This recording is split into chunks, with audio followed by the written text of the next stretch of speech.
Okay. Oh, okay. Okay. Okay, here we go. Okay, nice. Got a stream going. Here. Oh, my moonshine's produced. Okay.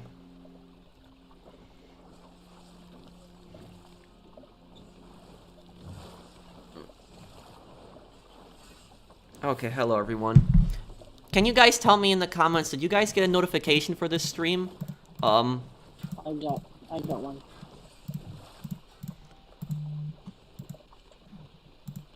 Okay. Okay, hello. How's everyone doing? Happy Friday. I hope everyone's having a good start to their weekend. We're gonna do a nice fun Red Dead stream. I want to apologize to everyone for not streaming Red Dead Online last Friday. I was just busy with a few things, so I do apologize for that. I haven't given up on Red Dead Online. I know some people in the comments are saying that I've given up on Red Dead Online. It's not true. I'm still playing this game, but I am really disappointed in Rockstar. I am. But I haven't given up on this game. There's another Hitman elusive target. There's another one. I took out the chef, and then I took out the food critic, so there's a new one. If there's a new one, I'll do a video on it, too. Who's the new elusive target? And if you guys want to know why I'm in a boat, what am I doing out in the middle of the water here, it was actually really funny. Before I actually started the stream, some random guy came after me because I have, like, what is it, $5.75 bounty. So he came after me trying to claim my bounty. I shot an NPC, and I took the boat, and I rowed out to the water, and he couldn't get me. And that's, that's why I'm in a boat.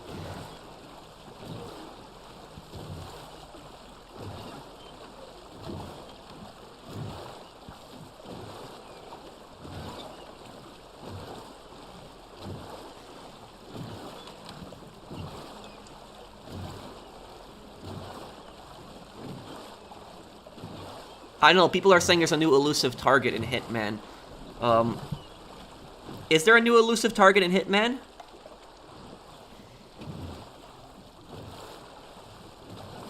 By the way, there's still some Hitman missions I never completed. I never completed the sniper missions in a video, and I never did the DLC campaigns, which I should do those one day. Okay, let me disband the posse here, because Ninja said he needed help, and then we'll help Jonathan. Okay. Ninja, can you invite me to your posse, and I'll help you, with your cell?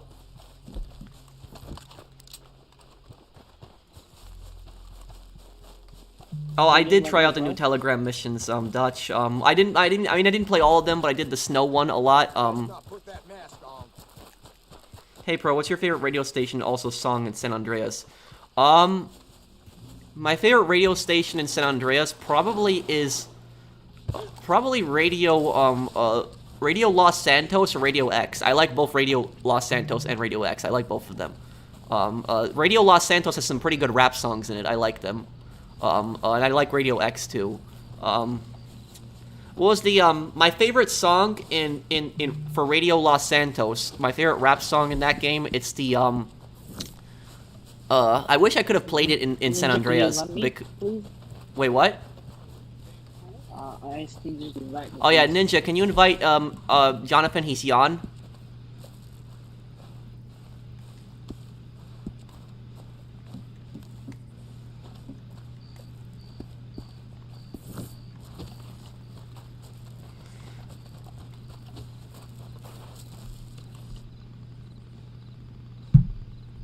Okay, then thank you. Did you get in the posse, Jonathan? Yeah. Okay, cool. Okay, my favorite song on Radio Los Santos is I'm trying to remember I don't know the name of the song. I just know Snoop Dogg sings it. So somebody probably knows what song I'm talking about. Snoop Dogg sings it. And there's another rapper in it also, but I know Snoop Dogg is in it. And then my favorite song on Radio X is probably Welcome to the Jungle. Play a different game or I unsubscribe. Well, thank you for the super chat, but I have played different games. Vice City, I'm doing Ace Attorney. You know, if you wait, when I finish the stream, I'll have another Ace Attorney video up. So another Ace Attorney video is gonna be uploaded right after the stream. But this channel. I play Red Dead content on this channel also. So I appreciate your super chat, but when I want to play Red Dead, I'll play Red Dead. So it's. Hi, hey Pro, happy Friday. Also, if GTA 6 ever comes out, imagine that the first half is in the 80s and the second half is in present day. I mean, I wouldn't mind that, but I wonder how they would handle that. What, like a transition like Red Dead? Thank you, Bunny, and thank you, Android, for the super chat. Hey Pro, how you doing? I made my GTA Online character look like Moody Man. I'm thinking of playing Red Dead Online again because of you. Well, thank you, Sanchez. The thing is, I'll be honest with you, Sanchez.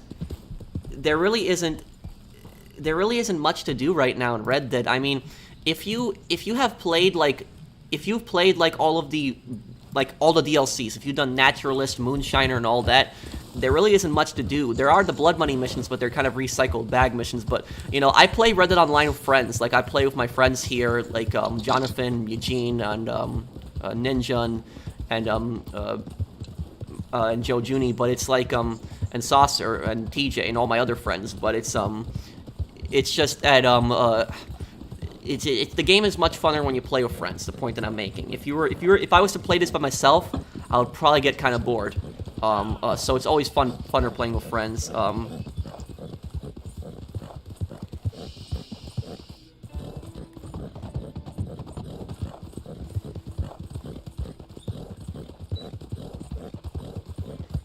Who would the main characters in SpongeBob best resemble in the GTA universe? Well, thank you for the super chat, bro.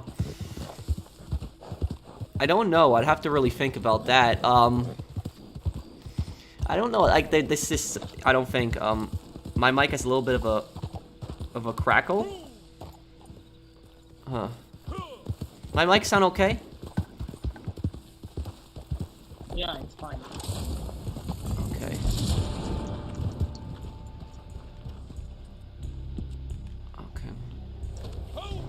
Let me get on over to that camp. How'd you get that much gold? I just grinded. I played the game over time and I just made it.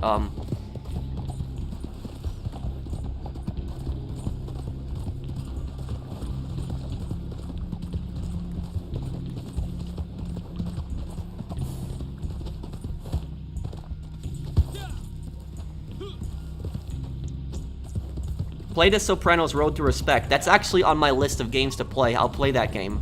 I will. The Sopranos game, Game? yeah, there is a Sopranos game. You didn't know that? Nope. There is a Sopranos game. The Sopranos game, I played it. I have it on my PS. I have the game still, so I could just, you know, put it on the emulator and play it anytime I want. But what I'll say about the Sopranos game is I remember that whole game, so I remember it pretty much. The Sopranos game is a linear game. It's a third-person game. It's the fight. It's mostly hand-to-hand combat. There is some shooting, but it's mostly hand-to-hand combat. But the fighting is like a bit clunky and cheesy. But even though it's a bit clunky and cheesy, the story is pretty good, and the dialogue is really good. Like the actual characters that play, the actors that play the characters in the Sopranos actually voice themselves in the game. And the game has a good dialogue system, so it does have, like, you can choose what to say. So there's, like, every single dialogue in the game has 3 different choices on what you can say. So there's, like, and some of the dialogue can have consequences. Like, you can say the wrong thing and piss somebody off and they'll try to kill you. So there's, I did like that RPG element to the Sopranos. Whoa. What was that there? Just made some space for. I just made some space for you on the wagon. If you want me to drive the wagon, I can take care of it for you. I'm on right now.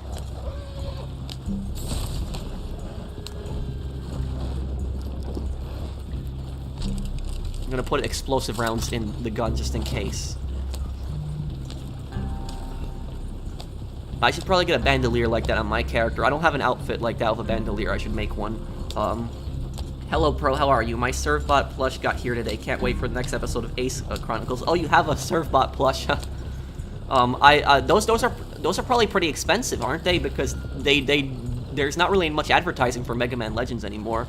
But you know what the most expensive thing is? It's the data plush, like the little robot monkey in Mega Man Legends. That one, that's like the most. That plush is pretty expensive online. I know that. But thank you, gamer. And hey, Anthony, almost 1 million subscribers. Great job, professional. Thank you, Anthony. Did I ever play L.A. Noire? I did. And thank you, Awesomeness. As much as I love the Wild West Outlaw setting, I haven't played Red Dead Online in like 2 months because it got so boring and it sucks too. I'm not gonna pretend to like something for the sake of liking it. Yeah, I mean, but I get where you're coming from. I love Red Dead Online and stuff. I'm not.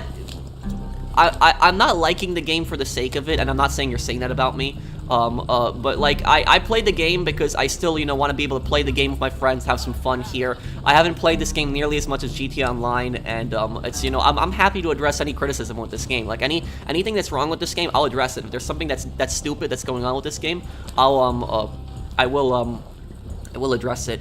Hey Pro, I hope you're doing well. I was wondering when you're going to release your next GTA 4 lore video. Thank you, George. Well, the next GTA 4 lore video might come out in like a few weeks. I know it might be long, but I do have other lore videos coming out.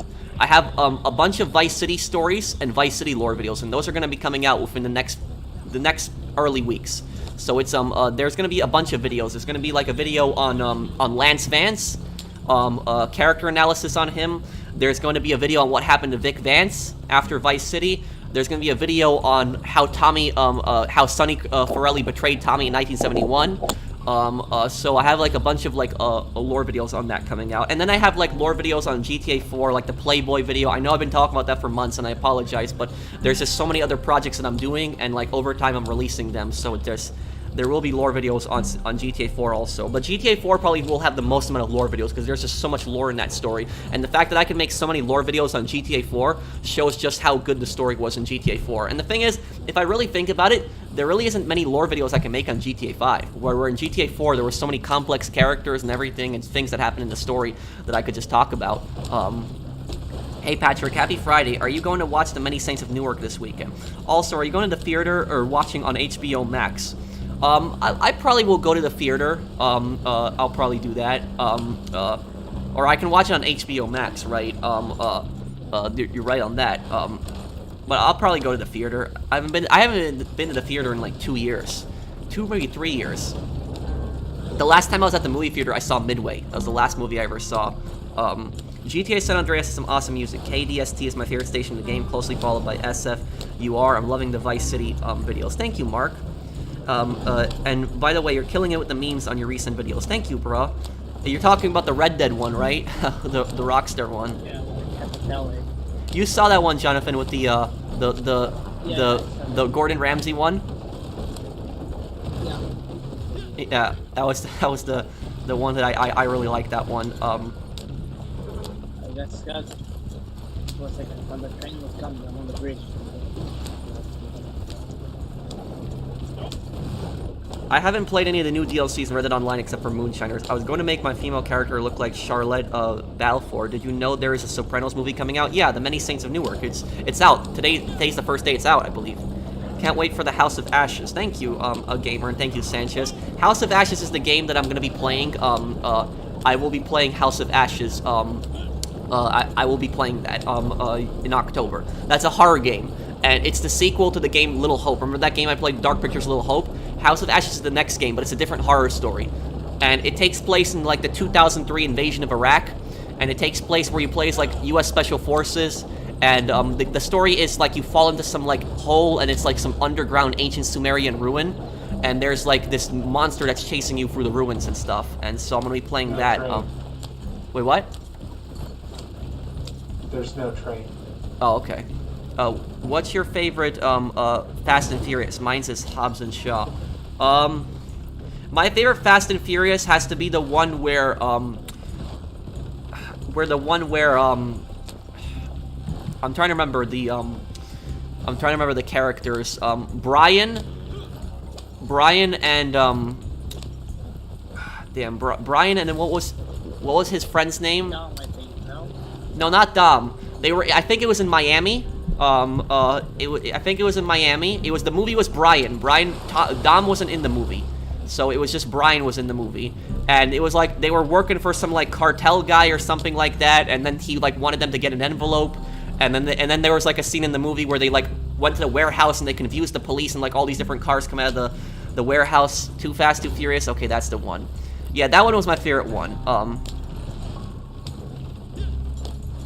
Pro, you lost me as a subscriber. I do not care about Red Dead Online. Play a different game. I'm giving you 2 days to stop Red Dead. Well, thank you for the super chat, Grits, but I don't understand what the big deal is. Like, I'm not trying to be rude to you, and I appreciate the super chat, but I play different games. Like, I play Red Dead Online just once a week. That's what I do. I just play it once a week. If you don't like the Red Dead content, that's okay. That's perfectly fine. A lot of people don't like the Red Dead content. You know, just watch the other content. I play other games. I play Ace Attorney. How many Ace Attorney videos have I done? Like 31 now? I play, you know, the classic GTAs. You know, so, you know, check those out. It's, do a Saints Row 2 walkthrough. Yes, after I finish Vice City, and then I'll do Saints Row 2 after that. Did they add new missions to Red Dead Redemption 2? They added Telegram missions. I mean, they're okay. I wanna know if the chat agrees with me on this. Like, if the chat agrees with me on this. Let me know if you guys agree or don't agree. But, like, the Telegram missions that just came out, like, the 3 new ones, I think it's a step in the right direction, but not entirely. Like, I think that Telegram missions, I think they're definitely better than, Roman was the guy's name, Roman, right? So, Brian and Roman. So, the Telegram missions, I think that they're fun. They're definitely better than Blood Money missions, definitely. Better than Blood Money missions. But the telegrams are basically just something that you do for like a week, and then you get bored of them. I mean, would most people agree with me on that? I think so. It's like a mission, a bunch of missions you do for a week, you get bored of them, and then you don't play them until a few months later. That's basically what telegram missions are. So that's at least the way I see it.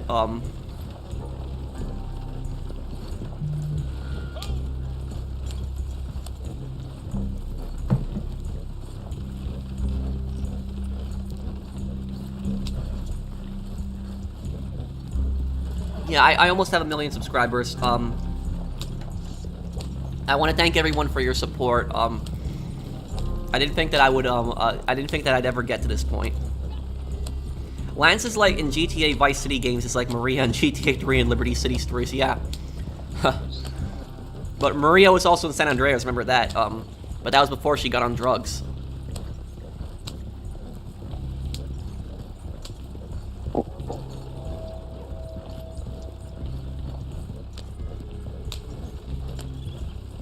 What was the Special Ops game Pro played a few months ago? Oh, that was SOCOM.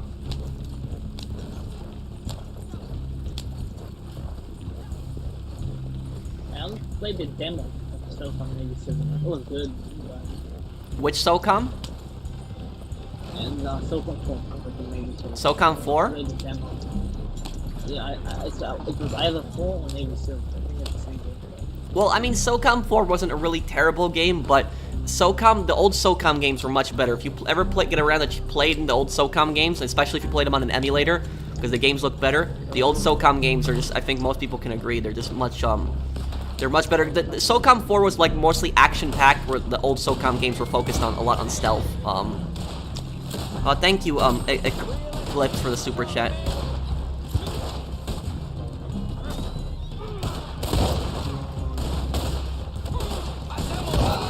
Also, I'm using free aim if everyone else could use free aim.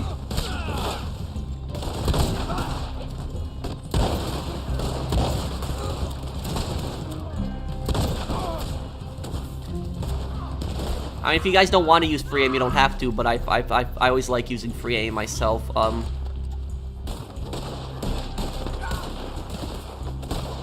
Both Maria and Lance borrow money from people and gets high on drugs and annoys the protagonist. Yup.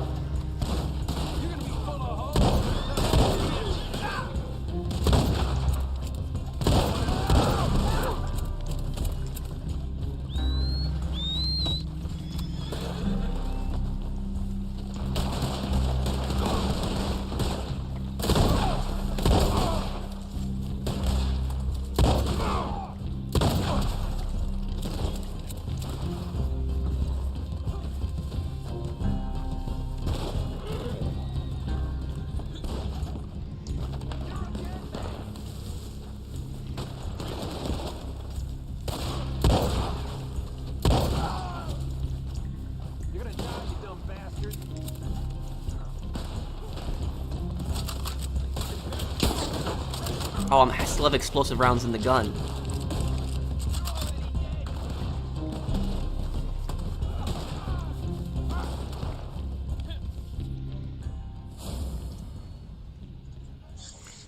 Can you do a GTA 6 playthrough? That's probably a troll there. There's no such thing as GTA 6. Who's your favorite GTA 4 character apart from Roman, Little Jacob, and Brucey? By GTA 4 character, you mean besides a main character, the protagonist? Who do I like? I like Phil a lot. Phil Bell. I like him. I like Johnny a lot too, but he's a main character. I mean, I like all the main characters, like Johnny, Luis, and Nico.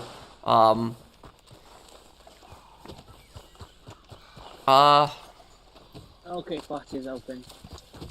Okay, let me join your posse.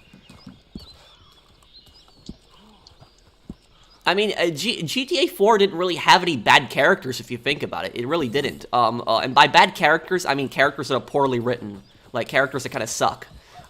Every single character in that game is designed for you to either like them or hate them.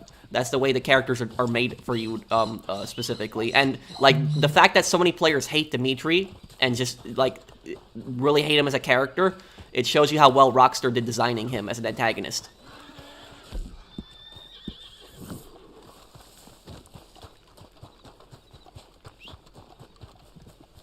Little Jacob was definitely the best friend in, like, a GTA game. Like out of all the characters that I can think of, like, the most helpful, like, loyal friend ever in a GTA game would have to be Little Jacob.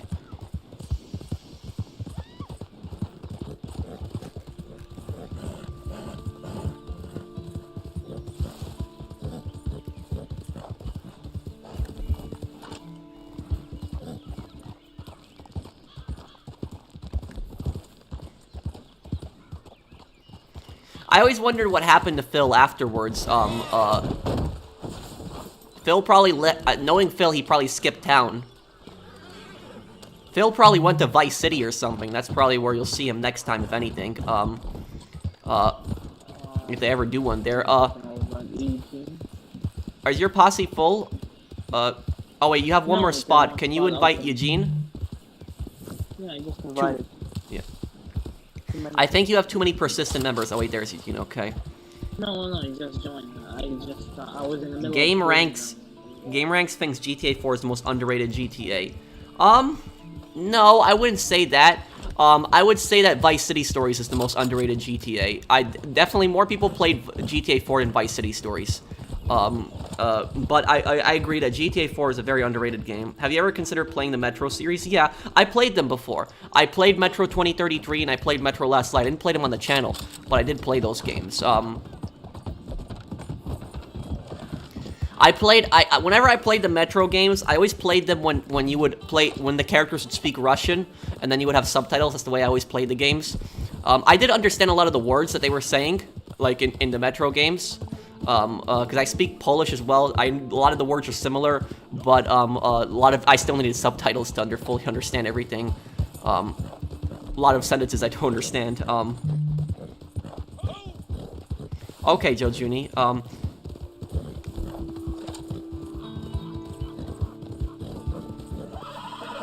Let me remove somebody that's remember somebody can join. Are you gonna watch The Many Saints of Newark? Yeah, I'll watch it.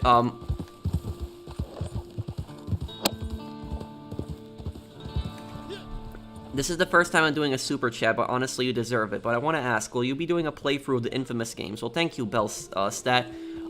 Maybe one day. I really haven't thought about doing a playthrough of those games. Thank you for the super chat. Infamous. I did play the Infamous games. I played Infamous 1 and 2 and I beat them. And I also played, Infamous, Second Son. I don't know why a lot of people didn't like Infamous Second Son. I thought it was an okay game. But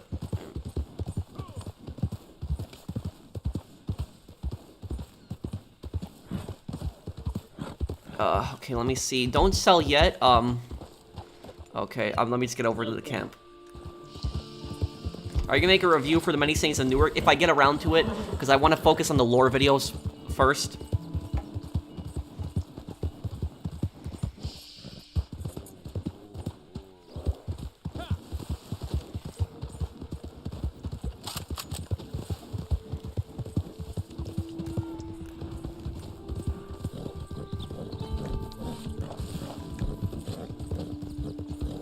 Okay, I'm here.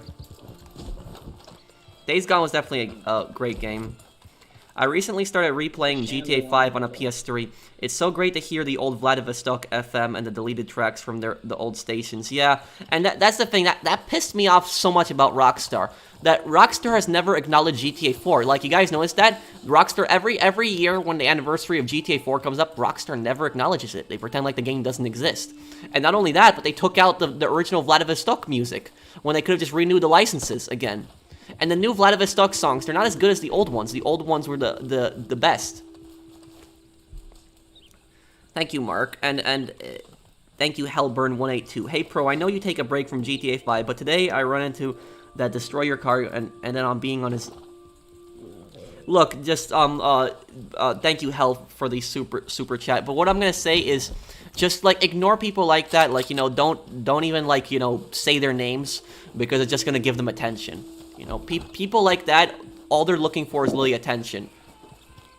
That's why I don't do PvP anymore on GTA Online. Like, I barely play GTA Online now. Like, I haven't played GTA Online in, like, you know, probably at least a month now. But it's like, I'll say that whenever I would get attacked by, like, a random person, I just leave the lobby immediately. Like, I just leave it. Because I don't want to deal with that. Because it's like, it's gonna be a waste of time. And even if I blow the person up a bunch of times and I kill them, like, you know, what is that really gonna accomplish, right? And the thing is, most of the time these people play so cheap anyways. All these, you know, these people on GTA Online, like, when they do PvP, all they'll do is they'll just constantly keep blowing themselves up with sticky bombs, like, over and over and over again. Constantly blowing themselves up. They'll spawn in Oppressor Mark II, they'll use Ghost Organization, and they'll constantly keep blowing themselves up, and then they finally get that one lucky kill on you. That one lucky kill they finally get on you, and then they blow themselves up right afterwards, and they act like they somehow won, and they act like they somehow beat you, and that you just suck at the game. So it's just not worth it. Like, I've had that happen to me. I've had idiots, like, you know, just blow me up once, and then just send me a message, 1-0, you got owned. Like, it's the stupidest thing ever. So it's, you know, just ignore the people like that. I know I know how you feel, though, Hal. Have you ever played the Sly Cooper series? No, I haven't, Gamer, but I have heard of it. And thank you, Bunny. Is everybody ready? Rockstar can buy new music for GTA Online, but can't renew music for old games. Yep. That's right. I'm ready, Jonathan, whenever you are. Okay, I'll sign you chill now. If you want to go to your moonshine business, I can just drive the wagon for you. Hey, Pro, I wanted to say that your series on Vice City is amazing, and I just want to ask, will you be doing a video on the real crash in GTA San Andreas? Yes, I wanted to do that originally, Lucy, but I just never got around to it. Thank you for the super chat. It's about the real corrupt police force, because Crash was actually a real police force, and it was actually a unit that was disbanded. It was actually a real corrupt LAPD unit in the 1990s, and that's what Tenpenny is based on. Oh, so fine.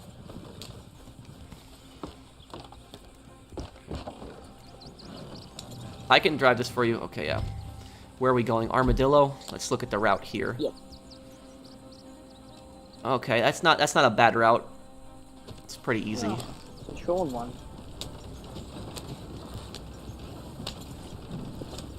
More unboxing and parody videos. P.S. Love the outfits. Thank you, Moth. You'll be happy to know there will be an unboxing video coming up in October. I will be unboxing the Dark Pictures House of Ashes Collector's Edition with the statue of the monster and everything. I have that. But the most money that I've ever spent on a collector's edition is $400 in that Destroy All Humans collector's edition. That's the most ridiculous collector's edition I've ever bought. You know, a lot of people really liked that video when I unboxed it. So it has like 200,000 views. But if this... Wait, what were you saying? There is I saw that they announced Destroy All Humans 2 remake. Yeah. But is there a date when it will be out?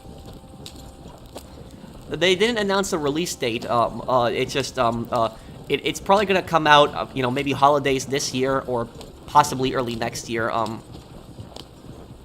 There is gameplay already of it. Like, we've seen like what it looks like, and it looks good. It's only gonna be on PS5 apparently this time, PS5 and Xbox Series X, so it's not gonna be on the last gen consoles anymore this time. Why do you still play Red Dead Redemption when Rockstar keeps giving us trash updates? Thank you, Sean, for the super chat. Because I still like playing this game occasionally with friends. So, you know, I still like, you know, playing this game. I know where you're coming from. I know they give us trash updates and stuff, but I do like playing this game occasionally with friends. There isn't really many games I can play with my friends, and so this is one of them that I can play with friends. I mean, most of the people on my friends list play GT Online, but I don't feel like playing GT Online, so it's, a lot of other people also have Red Dead, so that's another way I can play with them.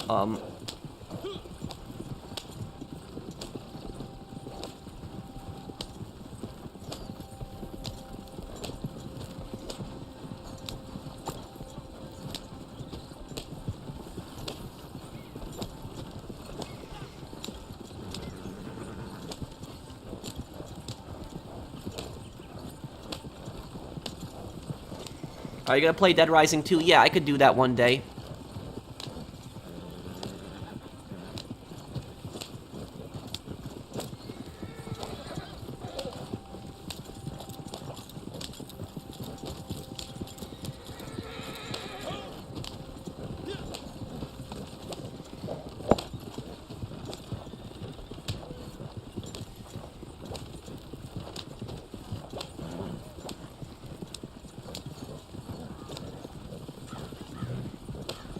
Love the fact that you're so chill, bro. Keep up the good content. Thank you, Hellburn.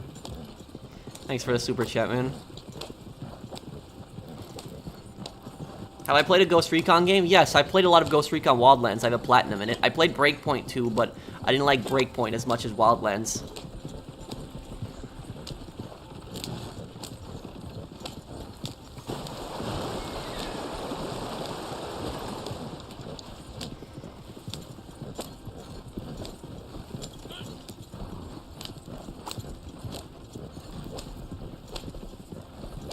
I love your GTA Vice City playthrough. Keep up the good work. Thank you, thank you there, Nove.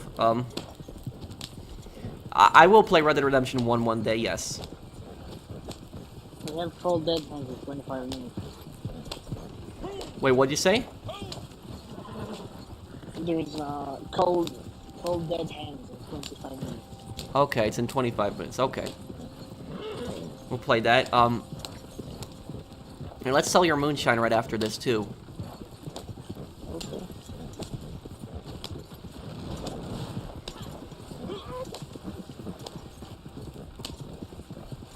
Would you like a Sniper Elite in modern times or future? Oh, definitely not future. I'd rather modern times. But I would, I would like to see Sniper Elite in the Korean War. That's what I would like to see.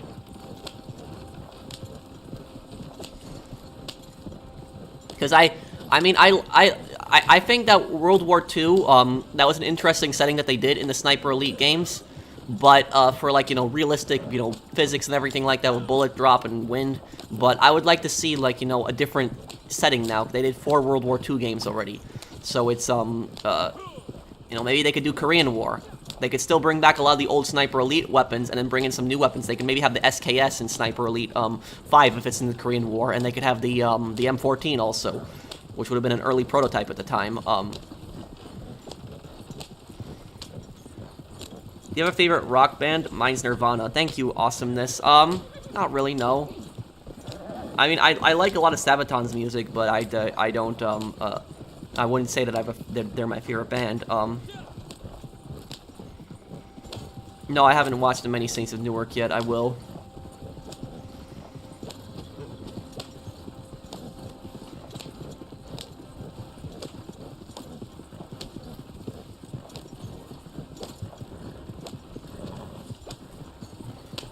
Which role should I get first in Red Dead Online? Probably a bounty hunter, because you can make gold from it.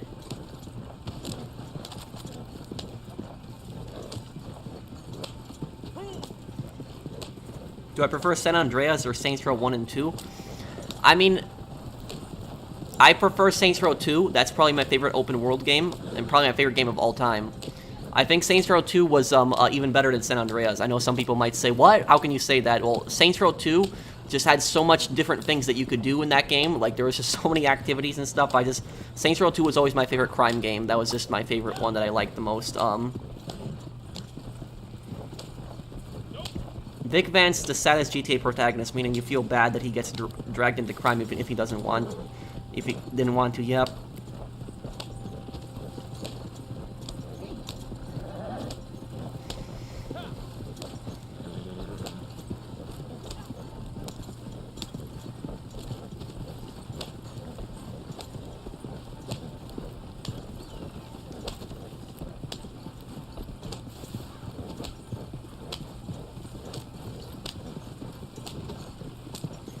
Did Tony die in The Sopranos? I was confused. Well, it's really debatable. Most people think that he did. Because I remember who was that? One of the characters in The Sopranos said that if you get shot in the head, that it just goes black. That's it. That you don't even hear it.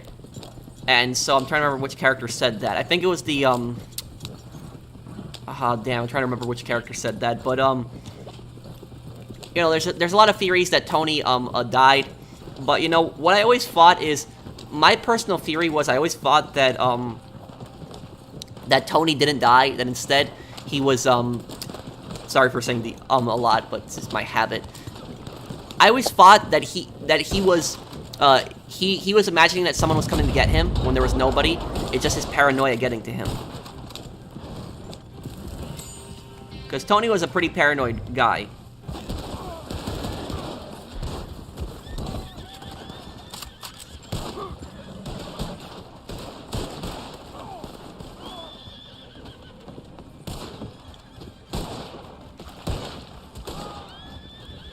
Are you done talking about the Sopranos? Season 2 of video.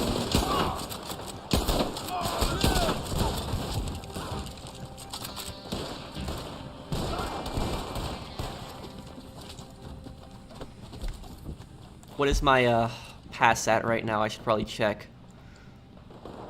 Guys, when is the pass reset? Does anyone know? I only have 1 rank, so it's not a big deal, but October 4th. October 4th? Oh, yes, I'm definitely going to finish the pass today. October 4th. Who is more humble, Nico or Vic? Vic, definitely.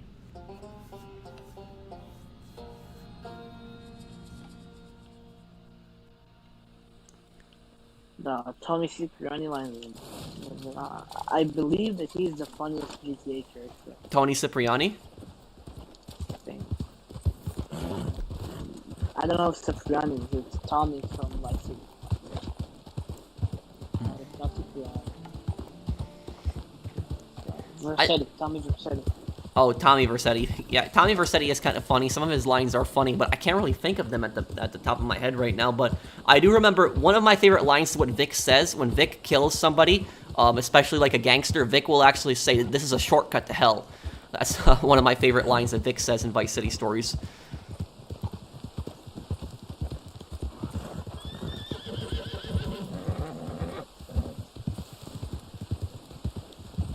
Okay, I'll just fast travel everybody in.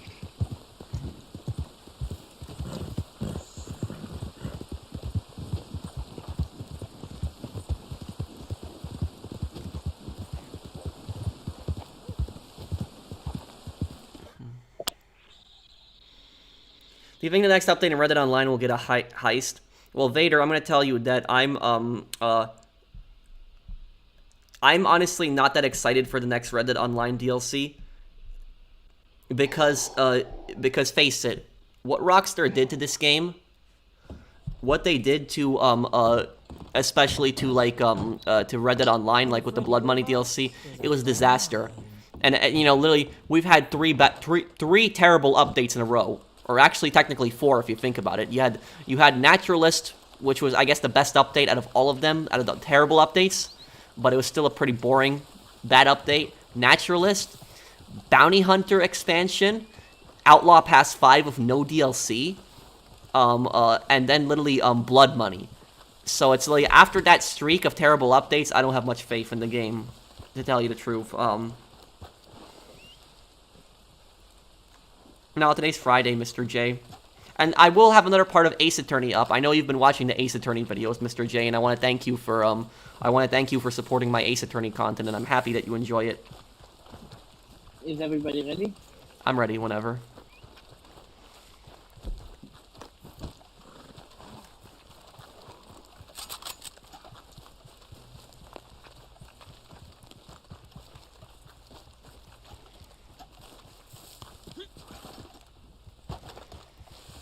Has a strong-looking feet.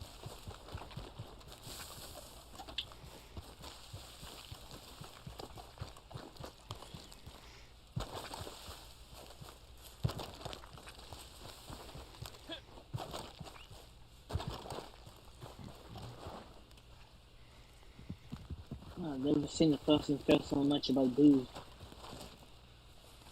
Yeah, I don't know why they shut down the GTA 4 multiplayer on PC. That was so much fun. You can still play it on PS3, but it's just... Oh, man. And they're going to shut down the servers for GTA 5, PS3, and Xbox 360. I believe. But the servers for GTA 4 are still going to be up, right? I think.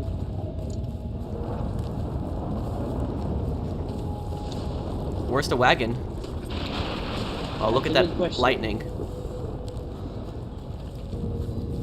Currently, I'm looking for that.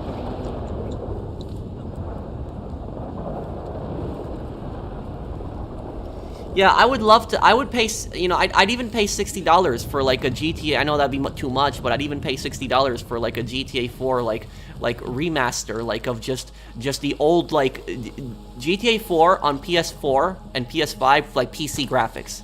If they had that, I would be so happy. Like. Can get back in. See a wagon. So, oh, okay. Okay, see a wagon. Will you do a playthrough of a shooter game like Call of Duty series? Yes, I will be doing a playthrough of Call of Duty Vanguard. The costumes for Call of Duty Vanguard are probably going to be a little hard to get, though.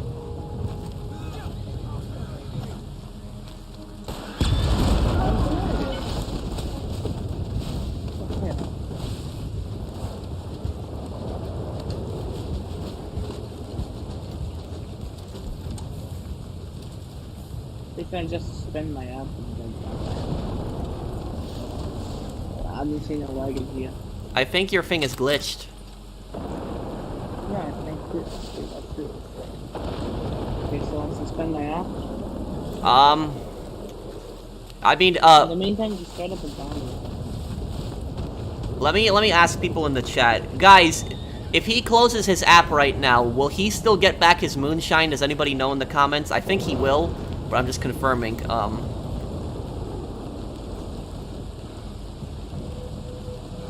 Oh yeah, that would definitely have to be a deal breaker for me, Mr. J. It has to. If they do a GTA 4 remaster, it has to have multiplayer, the original multiplayer.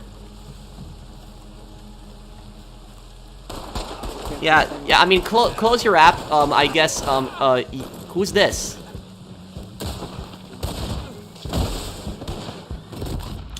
What? Come on, you gotta be kidding me here.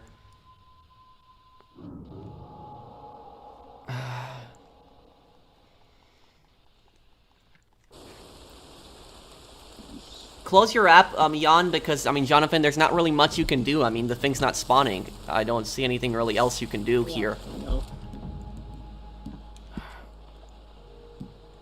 That sucks.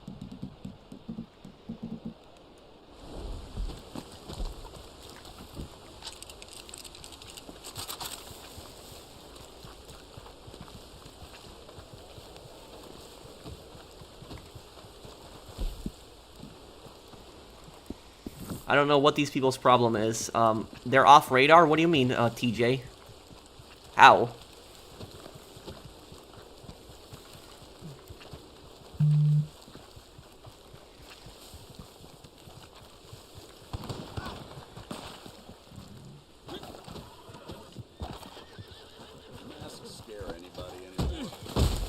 Oh, great.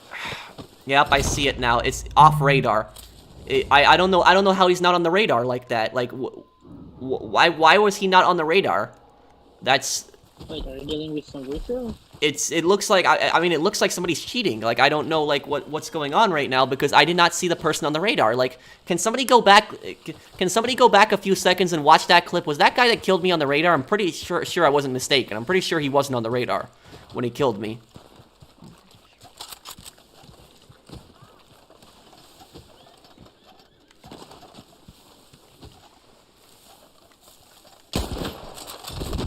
Yeah. This is just unfortunate. It's a glitch. Oh. Yeah, I'm not surprised. This is what people resort to. And I bet these guys were probably hardcore GTA Online players. And then they came on Red Dead and they think, oh, it's the same thing.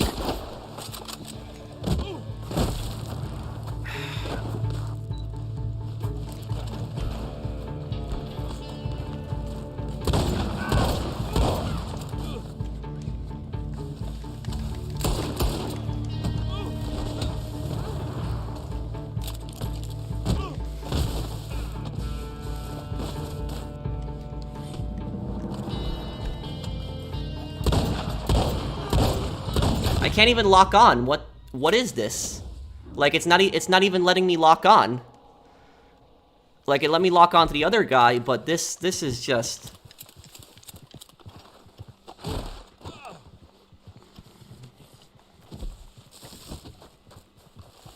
Yeah, I'm gonna...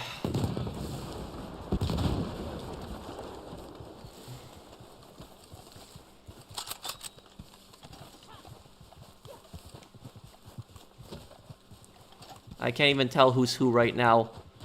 There's...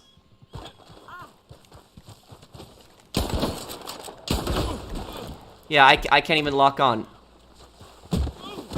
It's just...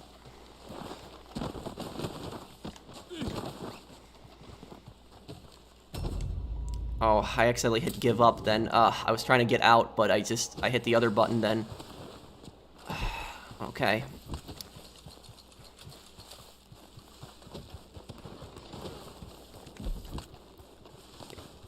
Yeah, I'm gonna, you know, I'm definitely gonna do it now, parlay now.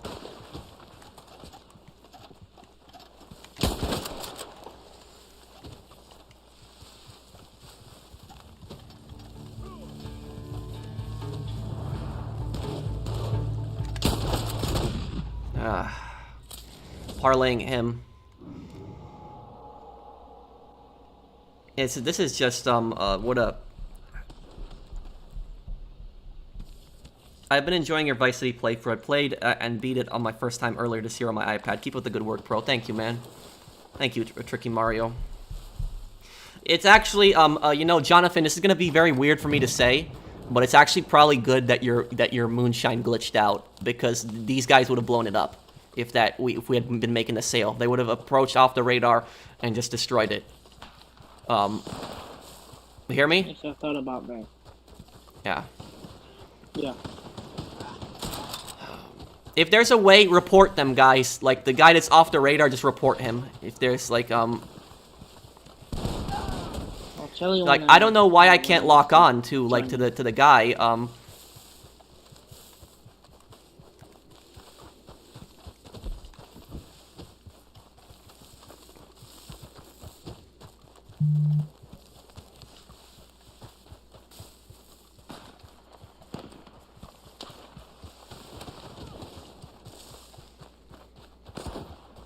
I don't know why people do stuff like this. It's just, I don't understand.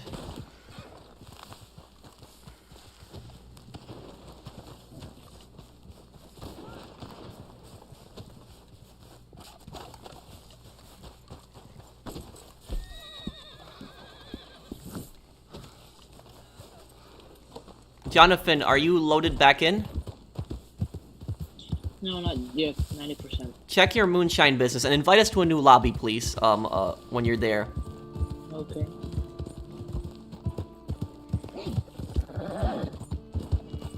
Guys, just parlay them. When you get killed by them, just parlay them, because it's not worth it. It's just giving them attention just by fighting them more. It's people like this that seek attention. Just one person left the session, but the other guy's still here, isn't he?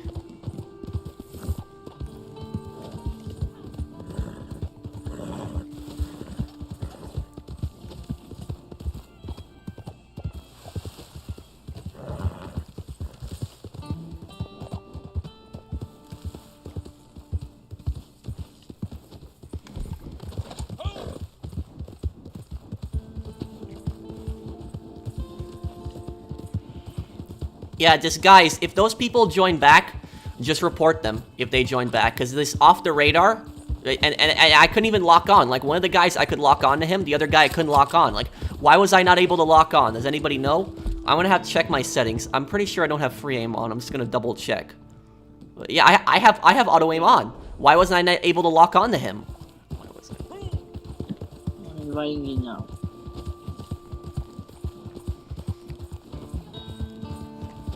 Honestly, the fact that people gotta resort to cheap tactics like this, like you can't just walk up to me and just shoot me in the game. You have to do your off the radar crap.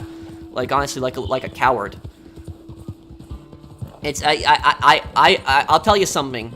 I know 100% who was using the Oppressor Mark II in Ghost Organization in GTA here. So it's like I can just tell.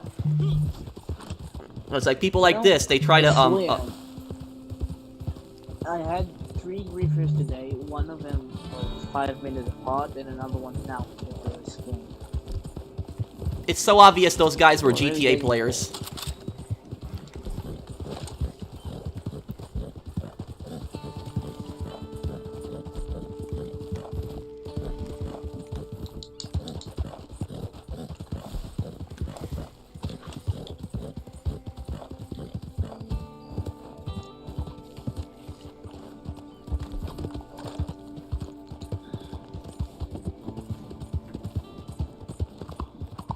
What's going on?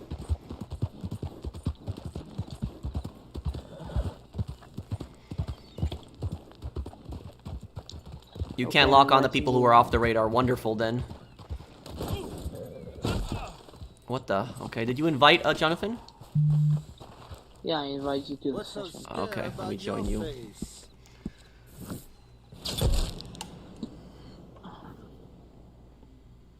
How come you don't like futuristic games? Well, it depends. There are some futuristic games that I like Red Faction Guerrilla. That was a futuristic game that I really liked. I enjoyed that one. Killzone, Okay. another futuristic game that I enjoyed. So there are some futuristic games that I do enjoy, but I don't like futuristic games typically because they try to predict something that's how technology is going to get, and so I just don't like that. I like, modern stuff. I don't like laser weapons and stuff like that. It's just, I'd rather play a game that takes place 100 years ago than 100 years in the future.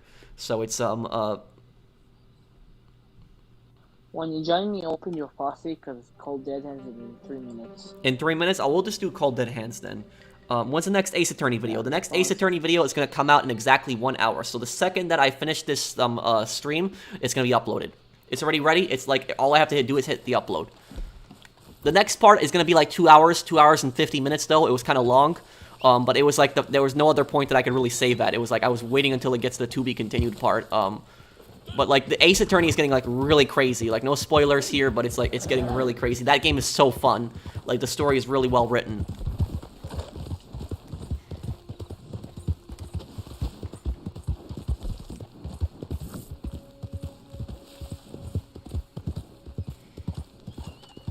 Okay, so are you opening your posse? Yeah, I'll open up the posse, then I will just go to Cold Dead Hands when it starts. Oh, okay, David. Well, I just don't know why people like, play like that. It's so cheap. Do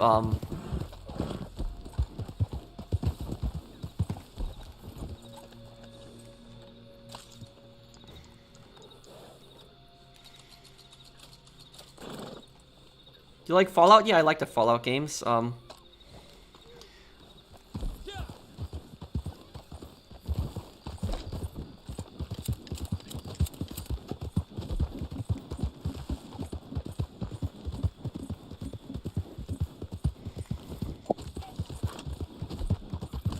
Oh, thank you, Brett, for the a super chat. Thanks, man. And thank you, Sean. Will you do a playthrough of the South Park games? Maybe one day, when I get around to it. Thank you, Sean. Thanks, man.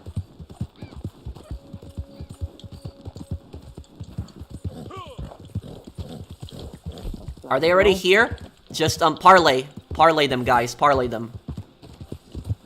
Yeah, I'm just waiting for you. These people are definitely stream snipers. You know, 100% now. It's like. Goddamn war zone.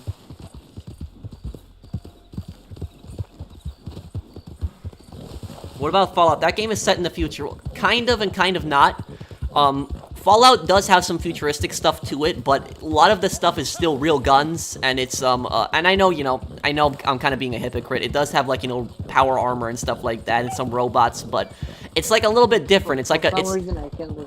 Fallout is like a 1950s futuristic game. That's basically what it is. So it's like, it's not like spaceships or anything. It's like, it's the aftermath of a nuclear war 200 years later.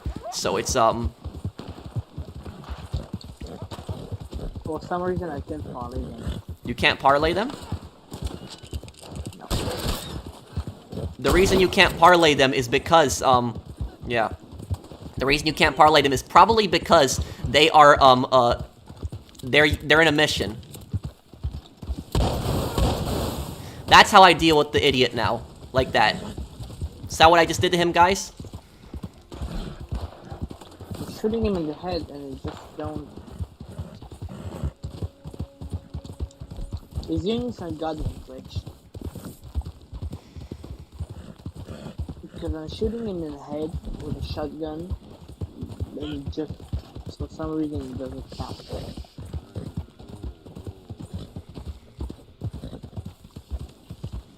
This is what I have. This is what I have explosive rounds for. I have it for stuff like this. Like, I have incendiary rounds and explosive rounds for situations like this. Like, I don't use it on people unless I get attacked. And so I literally have it for situations like this. These stream snipers are pathetic. They must live a sad life if this is the only way they can get attention. Oh, thank you for the super chat, Eric. I don't know why people do stuff like this. I don't understand it either. And thank you, DHC. Been enjoying your classic GTA videos. You should try out Mark Echo's Getting Up someday. I'll look into it. I wonder what that's about. But I'll look into that game. What's the worst example of stream sniping you've seen? On GTA Online. I had this guy, like, join my session and orbital cannon me, like, 7 or 8 times in GTA Online in, like, 1 hour.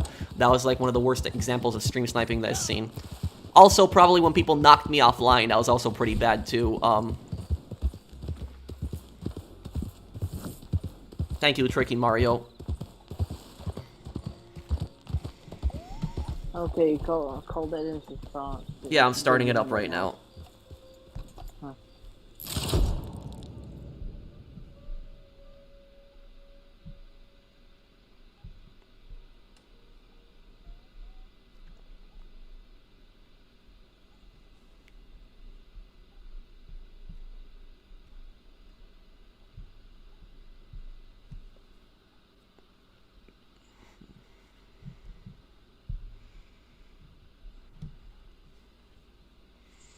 I like your Mega Man videos. Is that what you found my channel through, Kyle? But thank you for the comment there. I love playing Mega Man Legends. I love playing that game. It was so much fun.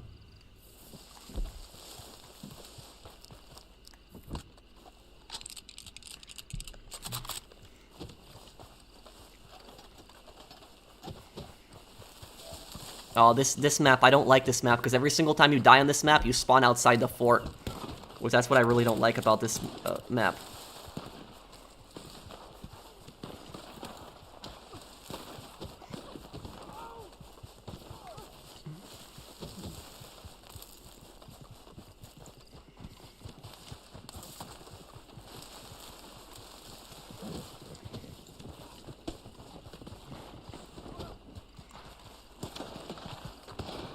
I did do a Call of Duty 4 playthrough like 2 years ago, but I'll do another one in the future. You should watch Dogs. Does GTA 5 have a good story video? You should watch Does GTA 5 have a good story video? Oh, okay. I don't know that's a video, but I guess I could look into it. Thank you for the super chat there, YouTube Vision. I guess. Okay, Jonathan, you want to get the bag here? Yeah, I'm already with one. Okay. I guess I'll get it then.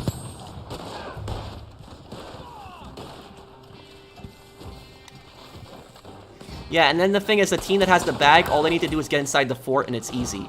So it's,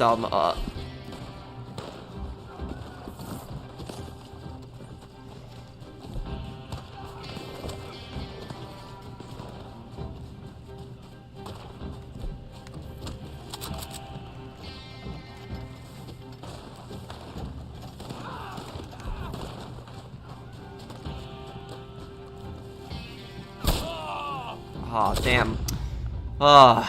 Repeating shotgun. I should have just stayed back. I shouldn't have gotten close to him.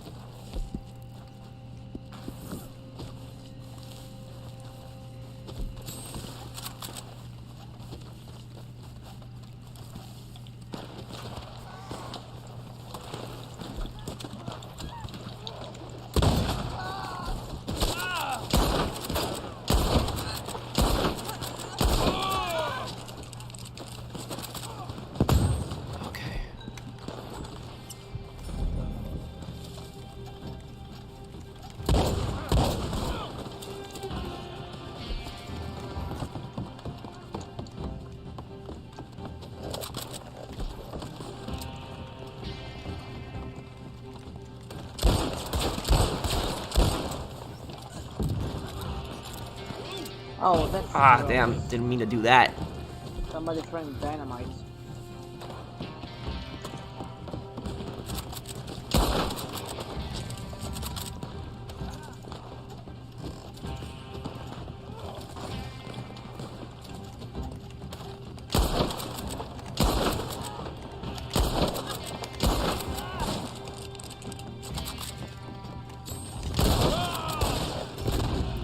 Oh, he got me. That was a good shot.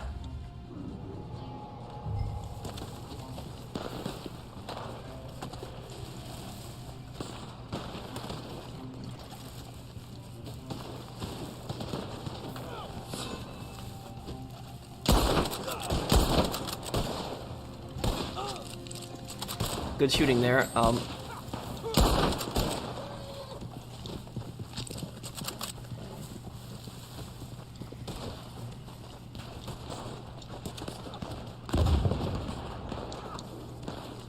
Okay, we got a bag.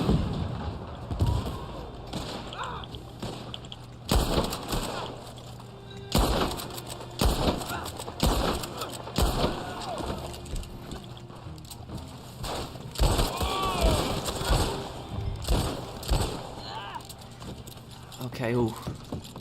I just killed a bunch of people there.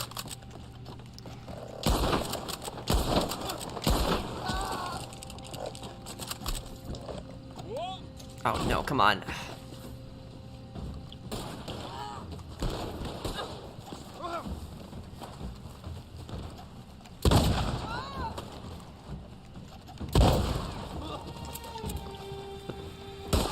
How's there a guy over here already?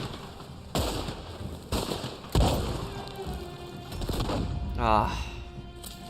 Damn.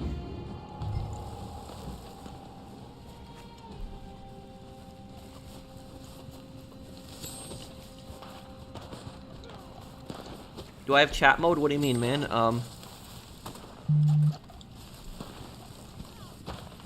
got another bag.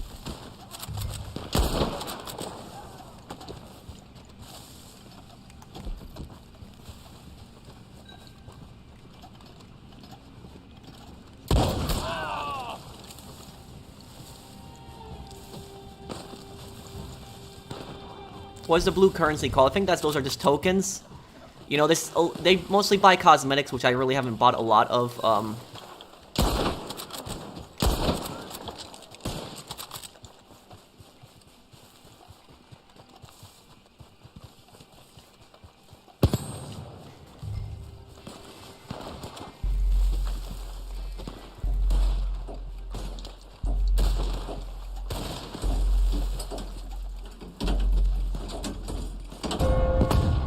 I did pretty good in that one. Good evening, Capitan. Oh, thank you, Pavel, for the super chat. How are you?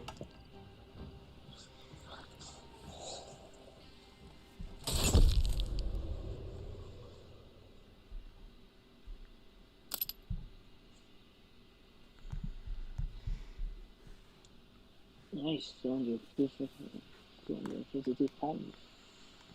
Good work, everyone. Wow, Ninja's 24 kills. Damn, good job, Ninja. That's crazy. 24. Far Cry 6? Maybe. It's coming out next week, right? Next week? I think.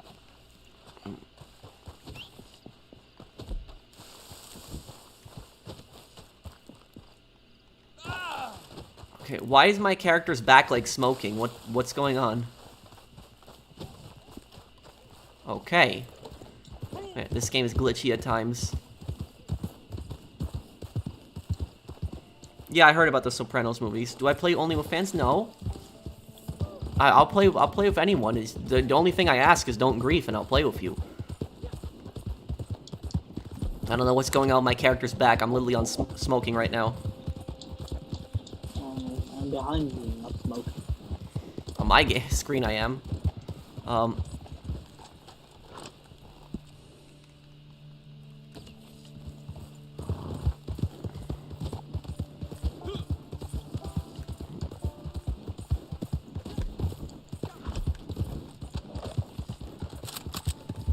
Maybe you're the Ghost Rider.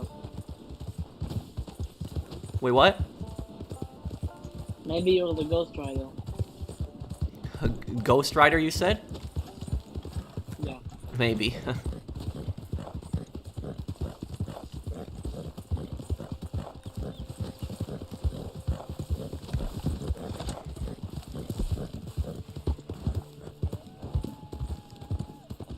I think those guys are here. Are they here?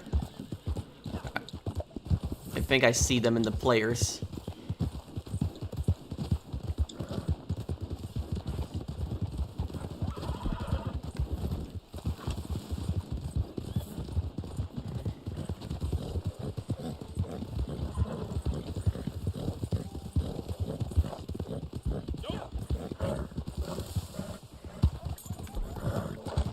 Oh, these people are just, you know, they just oftentimes want attention. They're like, I'll get their 2 seconds of fame killing me on, you know, Red Dead Online.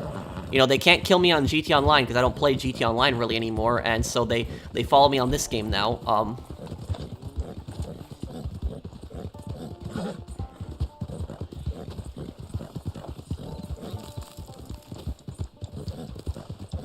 Yeah, I want to do a Bully playthrough one day. I haven't played Bully, so that would be an interesting playthrough to do also.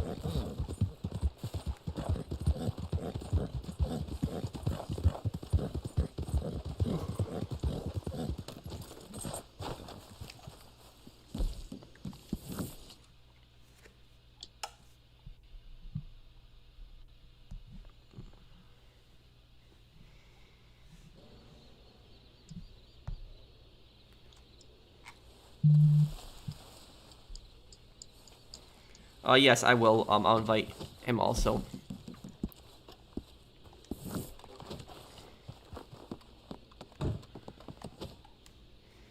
Yes, they're here. In 2 months, it's gonna be 2 years since Moonshiners came out. The last good update on Red Dead Online. Those guys are coming for us, by the way. Are they in the lobby? Yes, they are. And they are just on the way to Armadillo when we spawned everyone inside of Okay, the let me invite E also.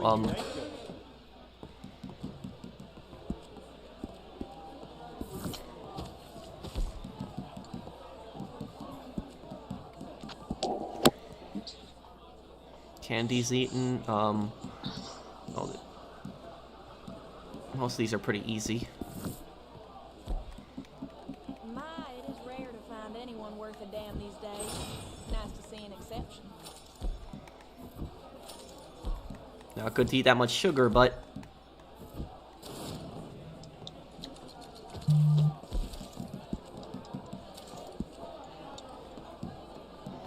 Moonshine Bar change decor. Okay, I should do that.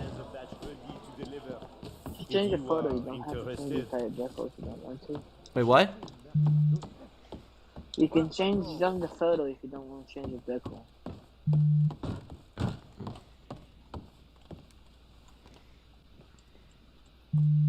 How can I help? Which thing did you say I can change this to decor?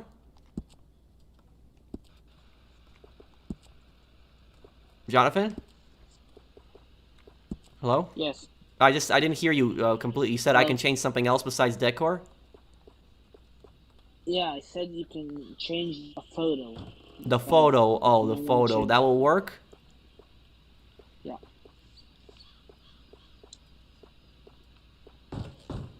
Good tip there. I didn't know that. Okay.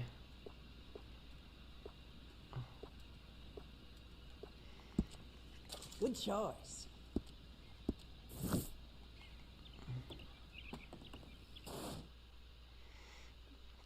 Well, thank you for the super chat, Mark.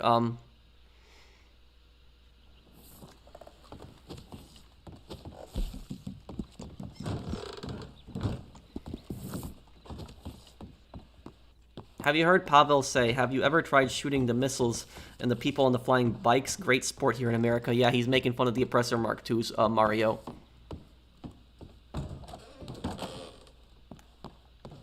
Where did everyone go? I'm outside. Are those people in the lobby? I think they are here. Yeah, they're here. Yeah. Yeah, I recognize I don't them. see them as aggressors.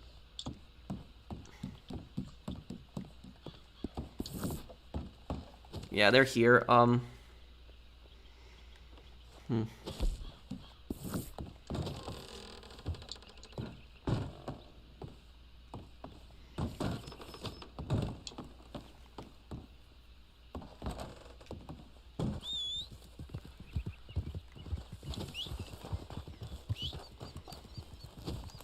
Guys, you get killed by any of them, just instantly parlay.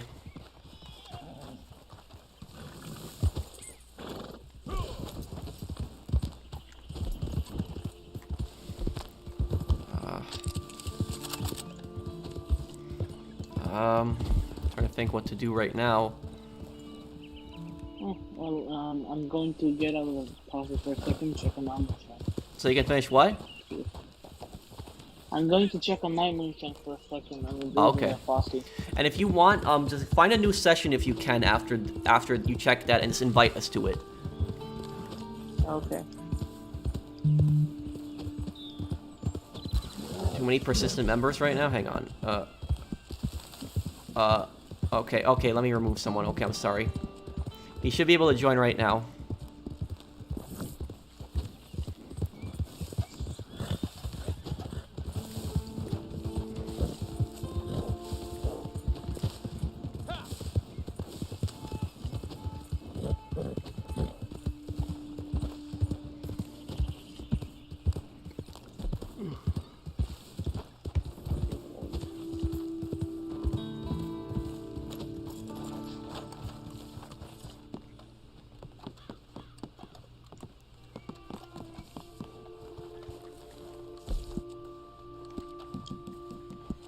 It's really odd. Like I don't have any NPCs in my cabin. Hang on. I had some random guy just join my posse who wasn't even a member of it. I'm doing invite only now.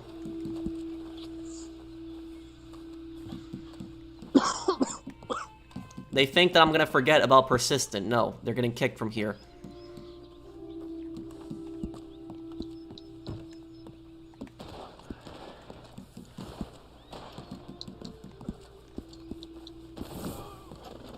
Again, it's just my moonshine cabin is glitched. I check on anything. You can see Maggie. Almost so. So I have nothing. Parlayed right away.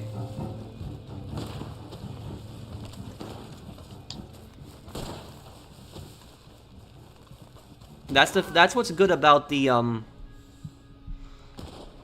That's what's good about the parlay system on Red Dead Online, is that you actually don't have to deal with these people. Yes.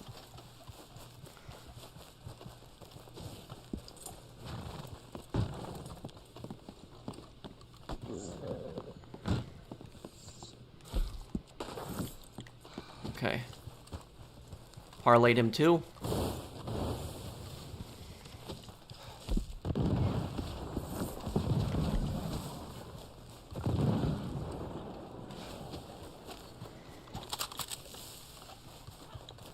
Don't worry about it, TJ.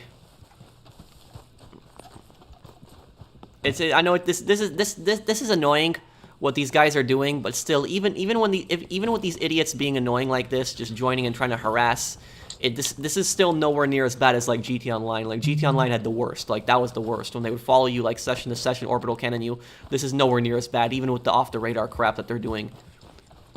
It's still annoying, but it's not as bad as GTA Online was.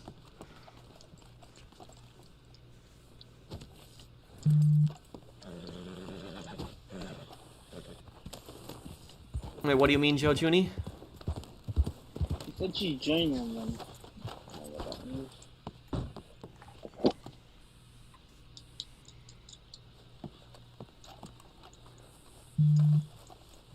Okay.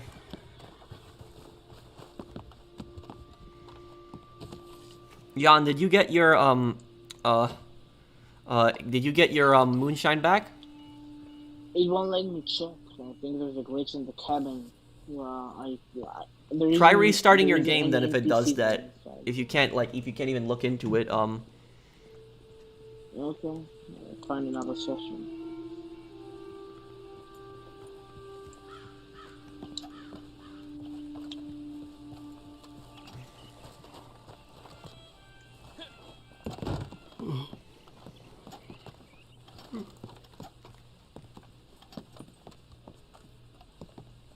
You ever see yourself losing interest in Red Dead Online? I mean, I kind of am over time, with no new content coming out in the game, but still, I like playing with my friends, you know?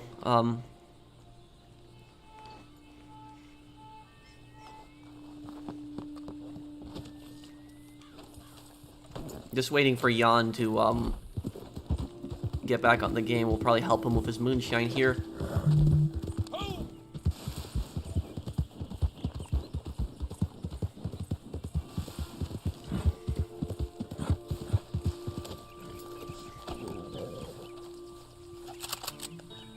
I didn't mean the can. Good.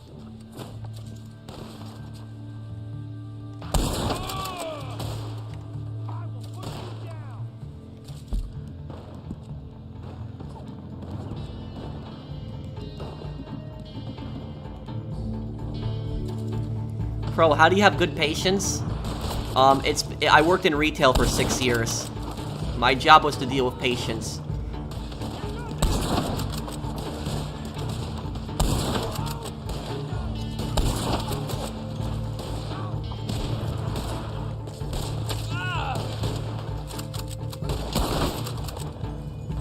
Oh, great, I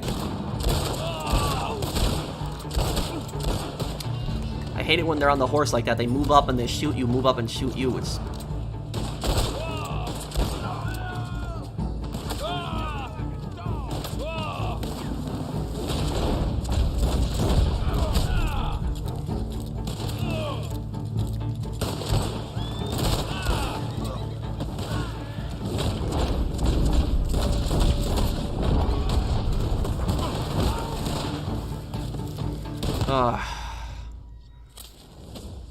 Well, I know who's definitely getting reported right now.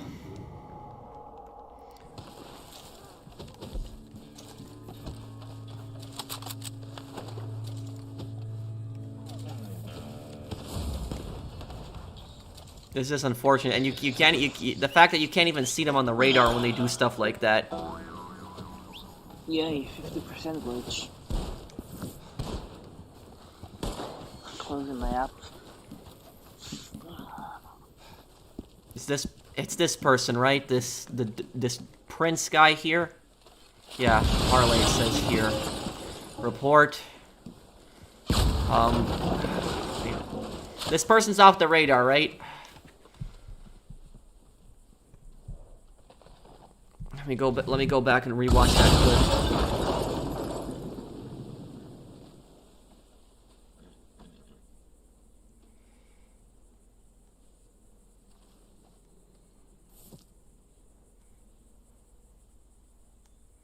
Yeah. Damn, my phone's being annoying right now, with this not going back all the way there. Was that person off the radar? He was off the radar, right? Okay. Okay. Reporting.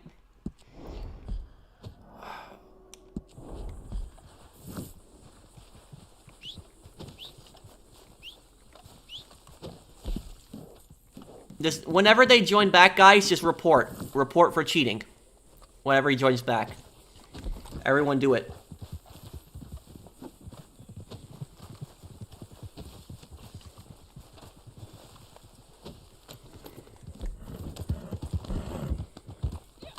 I know the report will probably do nothing, but it's worth at least trying. It's not gonna hurt me for literally 10 seconds to make a report.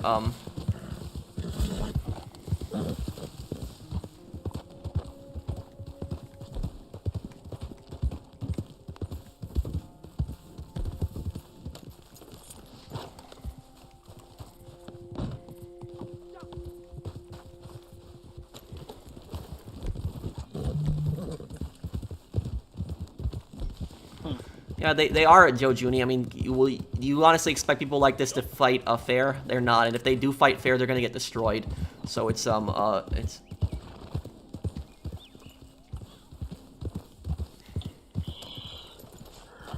Did you load back in, by the way, Jonathan? Yeah, no, I just I had a 50% glitch, so I had to close my app and open it.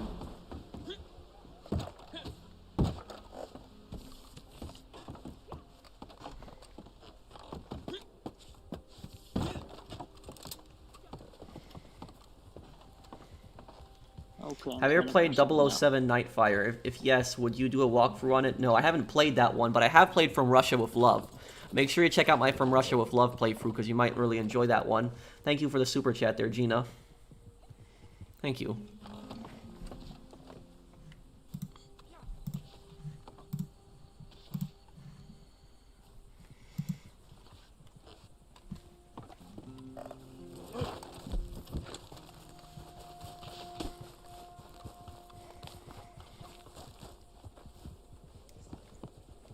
how did you manage to work 6 years in retail without destroying your mental health?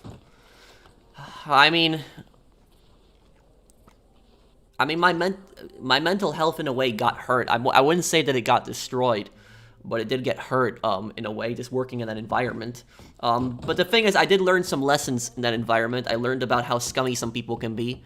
You know, that did teach me a lesson on that. Because I was very naive when I started working in retail.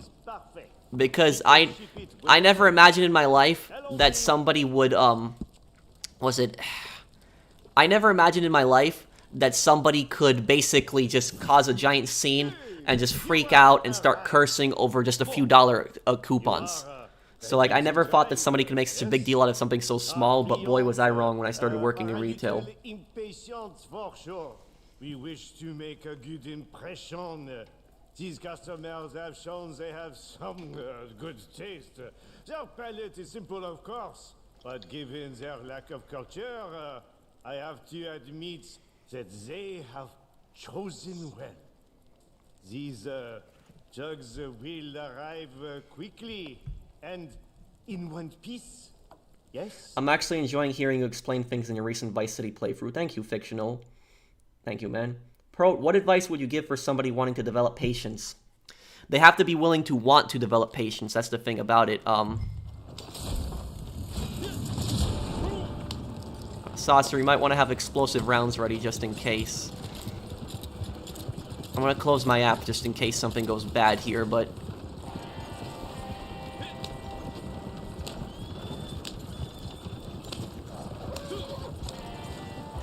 Oh, and thank you, Fictional Tone, for sponsoring the channel.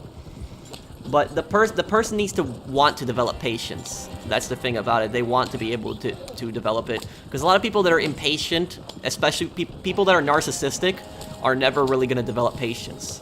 You have to want to be able to develop patience. Also, if your job requires patience, you might develop it either way, but, I'm just going to keep going. Not going to stop.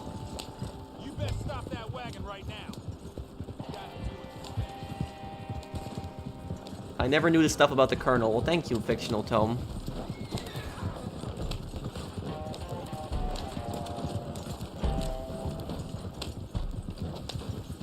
Yeah, the Colonel's based on Manuel Noriega.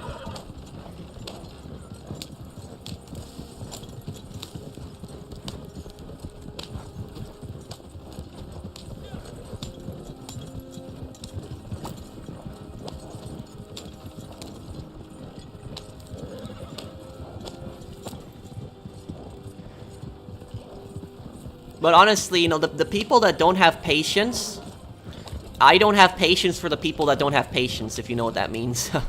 It's honestly, if I see somebody being rude like that, I'm gonna, you know, call them out. I'm gonna say that they're being stupid. I've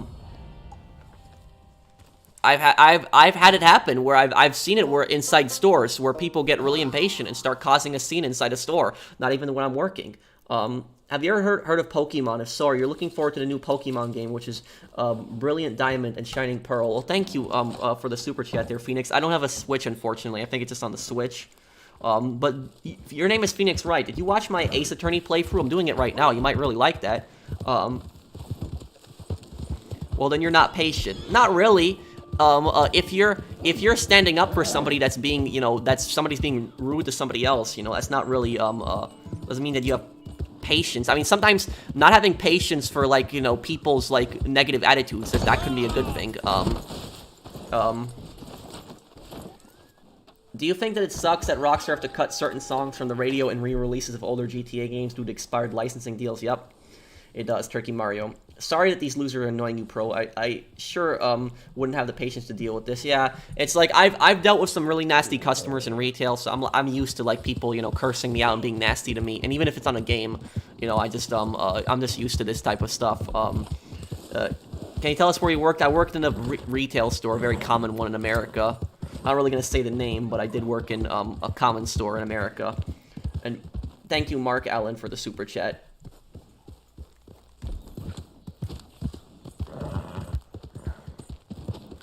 But you know, the dumbest things that I hear constantly is like, you know, people say, like, people will come into like a store and then they get mad that they have to wait online, and they're like, I don't have time for this. I have places to be and stuff like that. And I'm like, my thoughts on that are like, if you have places to be, why are you at the store in the first place? Go where you need to go.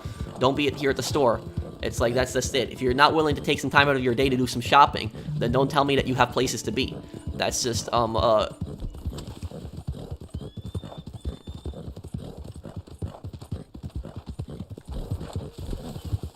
But the unfortunate thing is that a lot of people in society, they see people in a lot of people, for some reason in society, I don't know why, they see the people that work in retail as almost like delinquents. They like they basically think that the people that work in retail are like failures or something like that, and they think that they deserve no respect because of that. Success. C'est parti. Très bien. This was a good deal. Yes, this will work very nicely. What I'll say is, the idiots that don't respect retail workers and restaurant workers, I'll put them in as well. Those idiots, imagine, guys, and anybody that works in retail and anybody that works in the restaurant industry, you know exactly what I'm talking about. You know, they think that people that work in retail and like work in restaurants are like delinquents, and they think that they're like failures or something like that. But imagine the chaos that it would cause. Just imagine the chaos if every single retail worker in the country and every single restaurant worker stopped working for one day, 24 hours. Every single retail worker in the entire country said, we're not going to work for 24 hours. Every single restaurant worker said, we're not going to work for 24 hours. Imagine the chaos that would cause there. That's how you know how essential those workers actually are. So it's, that's what, the people that are being disrespectful to these workers, I don't think they realize just how important they are. Do streams for members? Yes, I do. I do a stream for members every month. Okay. I have the voice ad.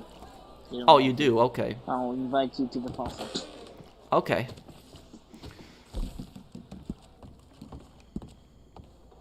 I think I'm already in your posse. Let's see. Yeah, I already am in. I will do Watch Dogs 2. I just haven't had time to it, but I'll do it. This batch. The old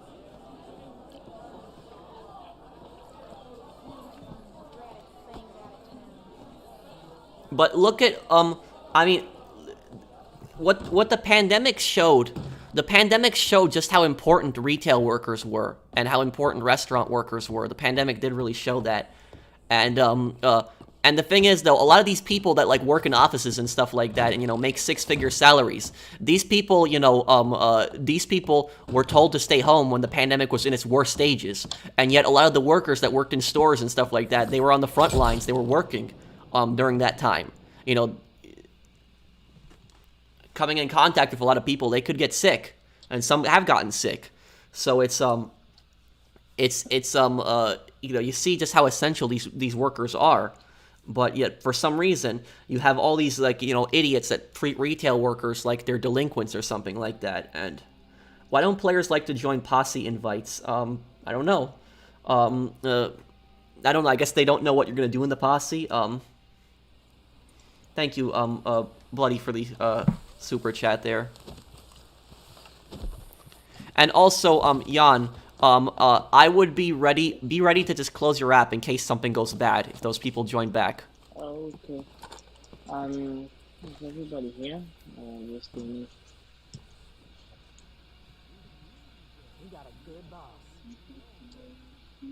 Okay, I invited Ninja and Starkman because they're my friends list.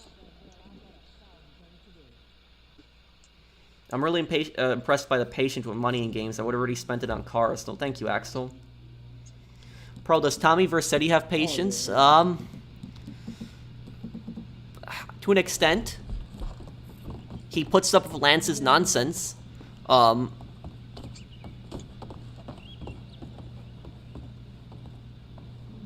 let your boss know we have everything ready. For Red Dead, I mean, I will probably... I'm just going to wait until the next update comes out before I do another Red Dead guide. No, I haven't seen that show. Do you feel sorry for the people whose workplace was destroyed? I mean, anybody's it's terrible when anybody's workplace or business or gets shut down or destroyed. By any means, it's just it's unfortunate. People lose their jobs and just. Thank you for the super chat, Mario.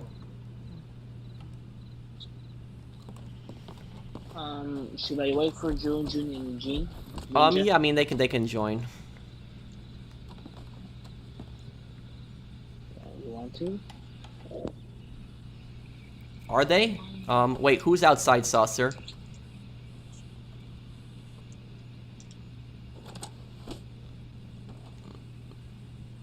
Oh, okay. Jonathan, don't sell it. Don't sell. It's there's people outside apparently.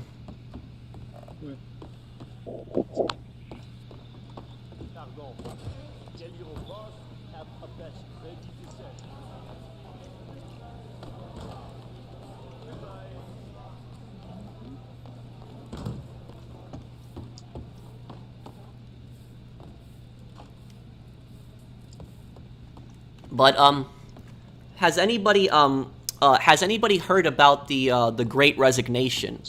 That's what the term is called. It's a term that the media has been kind of throwing around. But just go on Google and type in the Great Resignation, and you will see basically what the Great Resignation is. It is like the most amount of people in years are quitting their jobs. They're quitting their jobs in retail.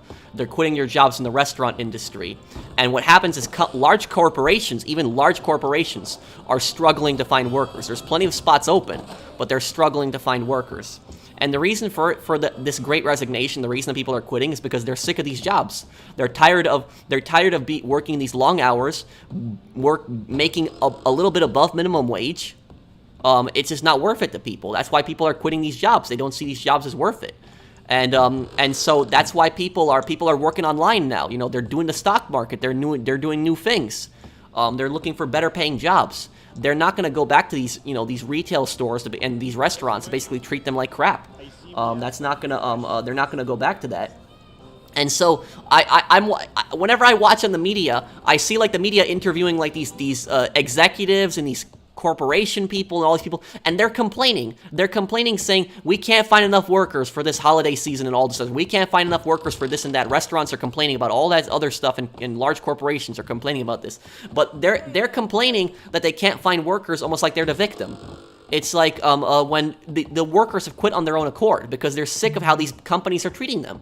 And the thing is, if you want people to come back to your companies, if you want people to work for you, give them better incentives. Give them a pay raise. You know, be more reasonable as a manager. You know, be flexible with their hours. You know, don't be a scumbag. That's just it. And people aren't going to quit your job. That's as simple as that.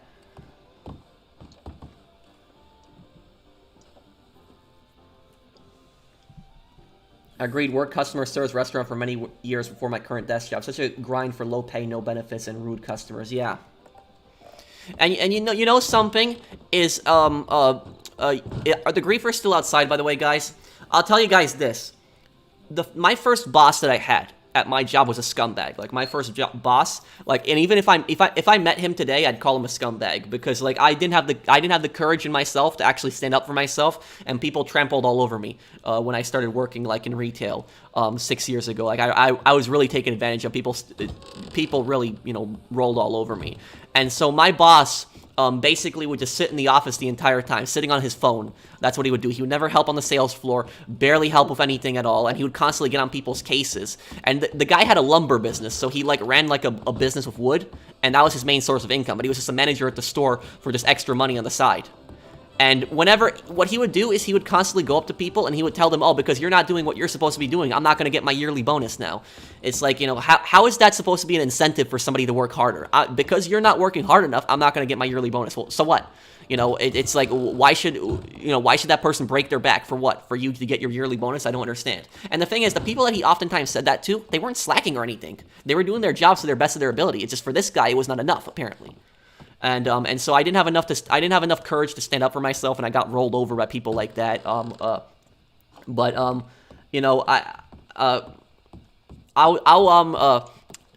I'll say that what kind of really pissed me off and where I really started changing my attitude was the email program. The company that I worked for had like an email program, and basically what happened was whenever a customer would check out with their items, I as a cashier at the company had to try to convince them to sign up for an email program. And so basically, if they signed up for the email program, they would get coupons and stuff like that in their emails, and they would get like a 20% off like on the transaction that they're doing. And so I was, the most convincing out of everyone. I convinced the most amount of people to sign up with their emails. And what happened was my boss told me, he's like, you've gotten the most amount of people to sign up for emails, Patrick. You're gonna get a great reward this time of the year. I'm gonna really reward you for this, Patrick, for your hard work. And you know what I got? When my yearly bonus came in, because I only get a not even a bonus, but a raise. When my yearly raise came in, you know what I got on the yearly raise? 18 cents. That's what I got. I got an 18-cent raise for the whole year. That's what my boss thought I deserved for all my hard work, was an 18-cent raise. And I lived in New York at the time. New York, 18 cents is almost nothing extra a year in New York, because everything is so expensive either way. So 18 cents, that is literally what I got. 18 cents. And literally, you know what happened? I stopped collecting emails after that. I said, I'm not even going to ask customers to sign up for the email program anymore. And the second that I stopped asking customers to sign up for the email, I had the assistant manager and a manager get on my case. And they're like, Patrick, you're not getting enough emails now. What's going on? And everything like that. And I wouldn't tell them straight up that it was because of my 18-cent email, but I'd say to them basically, I'm going to get on it and stuff like that, but I never got on it. And so I never, really asked people to sign up for emails anymore because I was sick of it. I worked so hard for that company, and it wasn't just the emails. I did like a bunch of other things. I would constantly cover shifts. People would call out and not show up to work. I'd cover shifts on my day off, and this is how I get treated. The whole year, I get an 18-cent raise. That's it. Screw this. So that's basically, it's just, this is why people are quitting their jobs in retail, because of stuff exactly like my story there. Because of that. They don't feel valued. They feel like their company doesn't care about them at all, and so they basically say, screw it. I'm not dealing with this garbage. Yeah. Yup. You can't even buy a little bag of ketchup with that. Are those idiots, those griefers, are they still outside? Let's see. Are they still outside? Yeah, they are. I see them. What's it called? Joe Juni, can you invite me to a new session, please? Just so I can get out of here, because they're literally sitting right outside the business. I don't want to be in this session anymore. Jonathan, we'll help you sell your moonshine. It's not in this lobby. We won't even make it down the street without getting blown up. Yeah, just, I get it. Okay.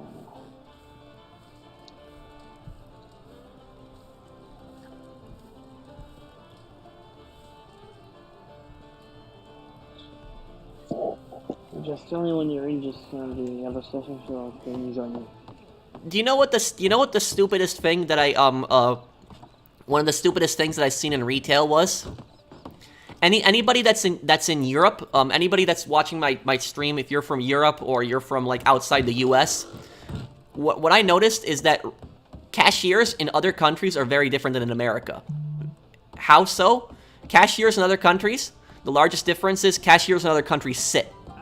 Where in America, nobody sits. Almost everyone stands up.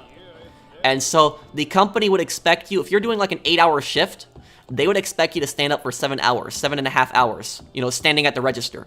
That's gonna destroy your feet. It's gonna destroy your legs, your muscles. I'm not a doctor, but I know that's not good for you.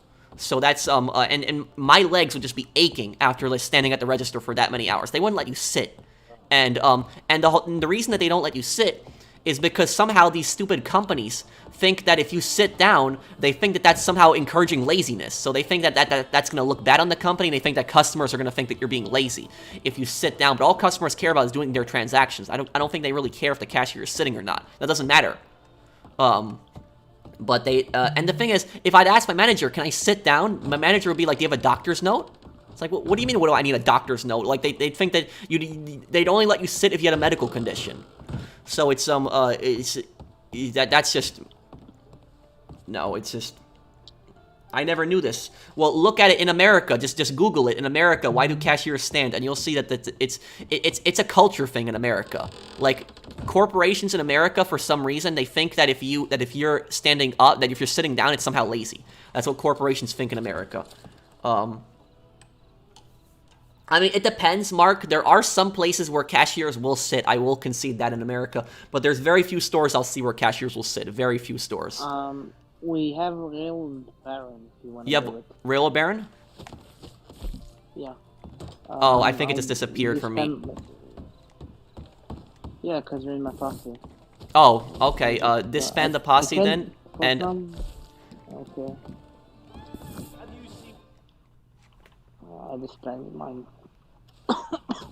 okay, let me start up the posse here. You guys want to join my posse here, and I'll start up the Railroad Baron.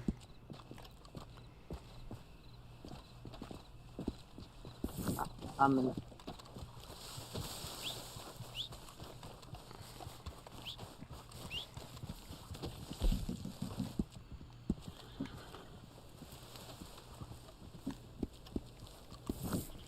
Okay, let's wait till a few more people join.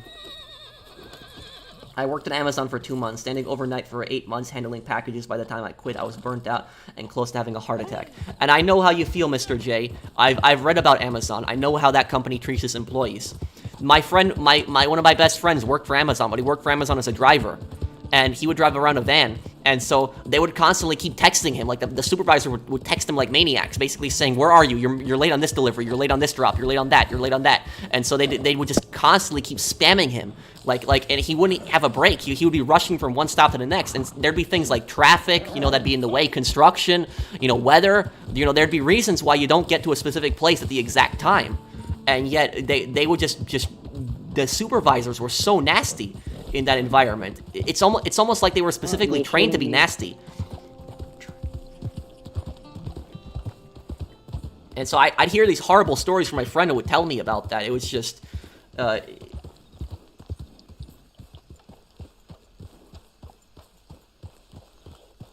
damn it. Yeah, don't worry about it. I'm parlaying them. We're gonna join the Railroad Baron right now. Yeah, no, they killed my whole... And the thing is, though, is I feel bad sometimes buying stuff from Amazon because it's so convenient and it's so easy. I can just find what I need with Prime shipping. It can be sent to me within 3 days. But then I know about how terrible this company is to its employees. And so it makes me feel bad sometimes buying stuff. I guess I should stop buying less stuff from Amazon. But like I buy most of my clothes from Amazon for my playthroughs and stuff. And so it's just sometimes I feel bad about that I purchase stuff from Amazon. In my country, Amazon, they don't have such a good network of delivery and ordering at all. We had like 3 packages lost in a month. So we stopped just doing that.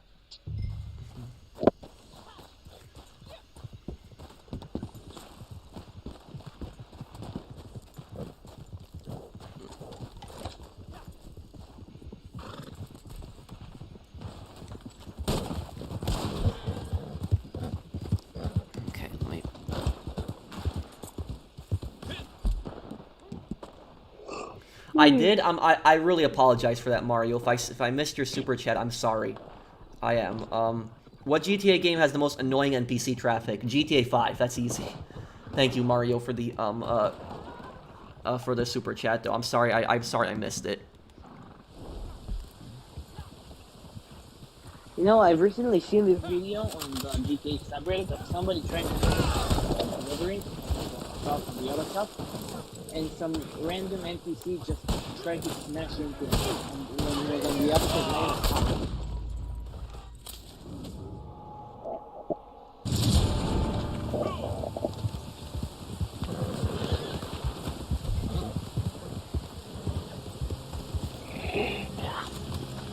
Oh, Joe Juni's not in here? I thought... Okay, I'm confused now.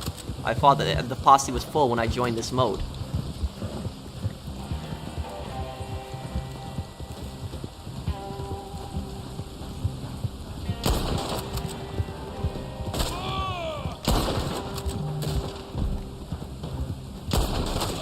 Okay. He's in a good piece of cover.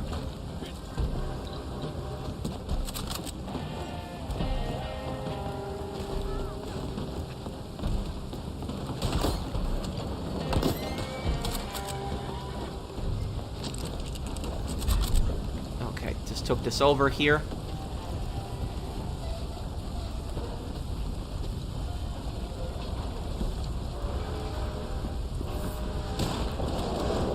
They say use GPS. I know it's not always right. Yep. They will, Amazon will say that to its drivers. It's...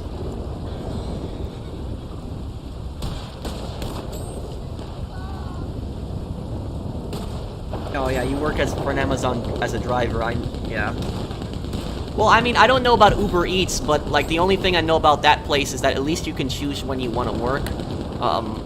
But it's, I know how customers can get, I struggled in every form of math. I was not good at math. You know, people would think that I'm good at math because, like, I make guides and stuff like that on games, and, like, how to rank up and make money and stuff like that in different games, but that's just for video games. I know how to play video games good and make money in games and stuff and rank up, but I was never really good at math. Like, I'm good at basic calculations and stuff like that, don't get me wrong, but, like, calculus and stuff like that, nah, screw that. Like, I suck at that.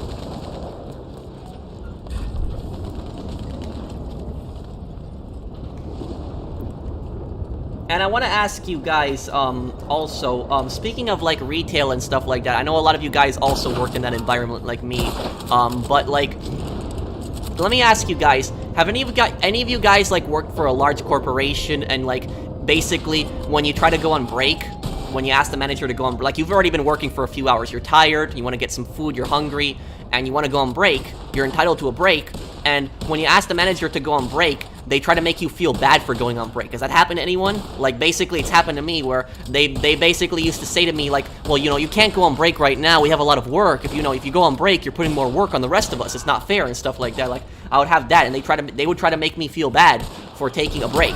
Like, that would happen, like, a lot of times when I was working. That happened to me a lot. That happened to me a lot.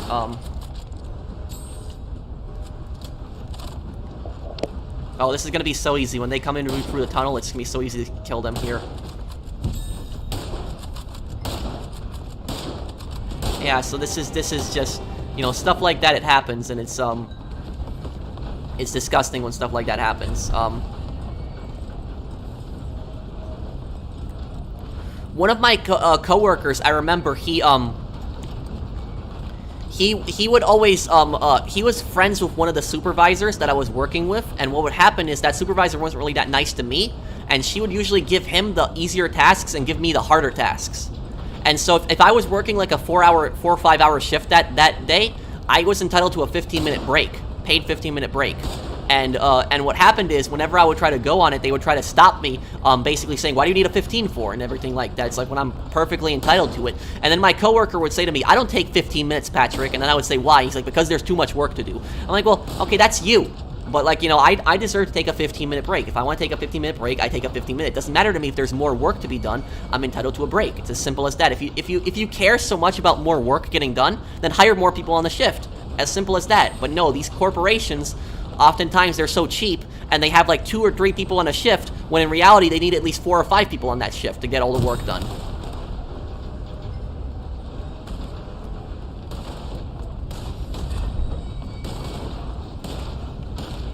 It happened to me. I was in a mechanic internship at a Renault garage, and I just wanted to take a coffee break, and he said, hey, we have a car to fix, there's no time for coffee. The garage was empty, by the way. Yeah, it's just... And the thing is, though, what got me really irritated, like, one of the things that I really didn't like about New York, that's where I grew up, by the way, it's in New York, and I know this also happens in other states, but it's really common in New York. It's almost like part of the culture in New York. Like in New York, how things work is that if you're doing some kind of job in New York and you finish all of your work, you do everything you were supposed to do and extra, the management will go to great lengths to try to find something for you to do. You can't ever rest for like a minute. They will always try to find something for you to do to move on to the next task. You can't even take a break for like a minute. And obvious, I know you're entitled to breaks. I'm talking, that's obvious. But I mean, like when you're in the middle of work, you can't even breathe for like a minute. They will always try to find something for you to do. Like it's really like even if you do every single thing possible.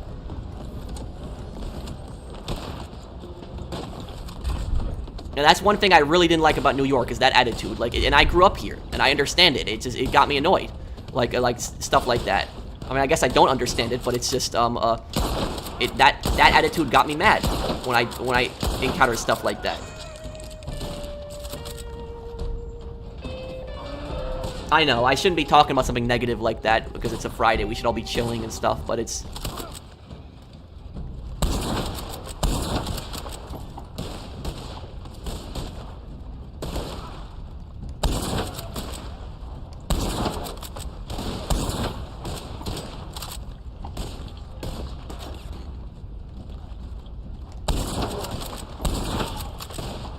Getting butchered.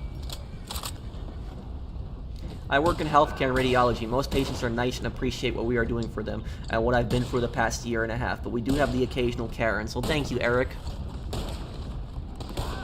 I understand.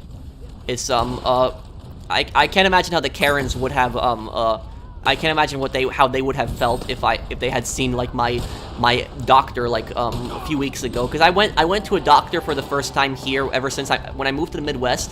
I haven't been to a doctor for like, well over 2 years, even in New York. And so I went to a doctor to just check up on my allergies because for some reason, you guys remember when I was sneezing like crazy on streams? It always happens in like August where I just sneeze like crazy. And so I wanted to see a doctor about that. And so I ended up waiting. Like, they told me the doctor will be right with me, and I waited in, like, the doctor's room, like, the room with the table and everything like that. I waited in there for an hour and a half, 90 minutes, and they told me the doctor will be right with me. And I was patient. I didn't complain. I waited 90 minutes. I didn't say anything when the doctor finally came in. But I'll tell you, a lot of other people, they would have snapped. They would not have been able to wait that long. Thank you, but I understand. The doctor was probably busy. She probably had other patients. It was unfortunate that I had to wait 90 minutes, but I didn't get pissed. So it was just, When did you move to the U.S.? What do you mean? I'm from the U.S. I moved out of New York, over a year ago. Moff, thank you. Managers want people to polish the apples. Huh. Yeah, that's... This was a really easy railroad baron.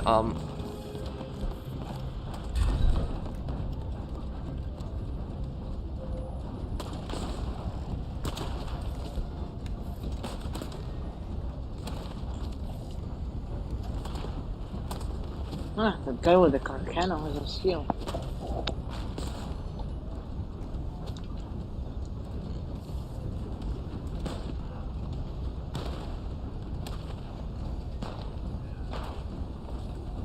Why did you move out of New York to the Midwest? It was a variety of reasons. Like, that was like, that was, I guess that was maybe one of the reasons when I was talking about, like, the kind of work environment, but it was also, taxes were a big part of it. It's much more affordable out here. New York, they don't tax you to hell like New York does. Groceries are more affordable. Property is more affordable. You can buy a house here for a quarter of the price in New York, and a nice house, too. People are nicer here. Mostly people are nicer here on average. There's no really urban areas really a lot here, which I like, because I'm not, even though I'm from the city and I grew up in the city, I'm not a fan of the city. I don't like the loud noise. I don't like the traffic. So there's not a lot of people here. The small towns out here, like where I live, it's just like farms, basically. Like I live in kind of a city, but it's like, it's just farms. Like there's literally like right outside my window, there's literally a farm right out there, not even joking. So it's like, this is a very different environment than New York. That I moved to, but I don't regret it at all. I like it out here. It's nice and quiet. It's affordable. I'm still impressed by how affordable things are. Like I look at things, how much more affordable things are, and I'm still impressed. So it's it's definitely a right decision on my part. I didn't want to, a lot of people when they move out of New York, they move to Florida and stuff, but I didn't want to go to Florida. I know it's more affordable in Florida too, but Florida's just so hot. I didn't want to go there because I don't like the heat, and also because it's like in Florida, it's like parts of Florida are very urban, like New York. So it's not as urban as New York, but parts are pretty urban. Jonathan, let's see if we can help you. Heat. Moist. The moist in Florida, it's crazy. Like, Yeah. 100% moist. Let's see if we can help you sell your moonshine, Jonathan. And if those idiots join back, Jonathan, I'll just help you off stream later today to sell that moonshine. Those griefers try to do something again. But I'll say though, the climate here in the Midwest, because I live in the upper part of the Midwest. The climate in the Midwest is very different than the climate in New York. Very, very different. It is much colder here. Much, much colder here than in New York. Very, very cold. In the winter time, it can get really cold. Like you can get to -20, -30, sometimes even possibly up. I'd say even -40 with wind chill. So it can get really, really cold here where I'm at. But the thing is, that doesn't bother me. I know that some people really hate the cold, but the cold doesn't bother me. I knew what the temperature was like when I moved here. I knew how cold it was out here, but I didn't really care about that.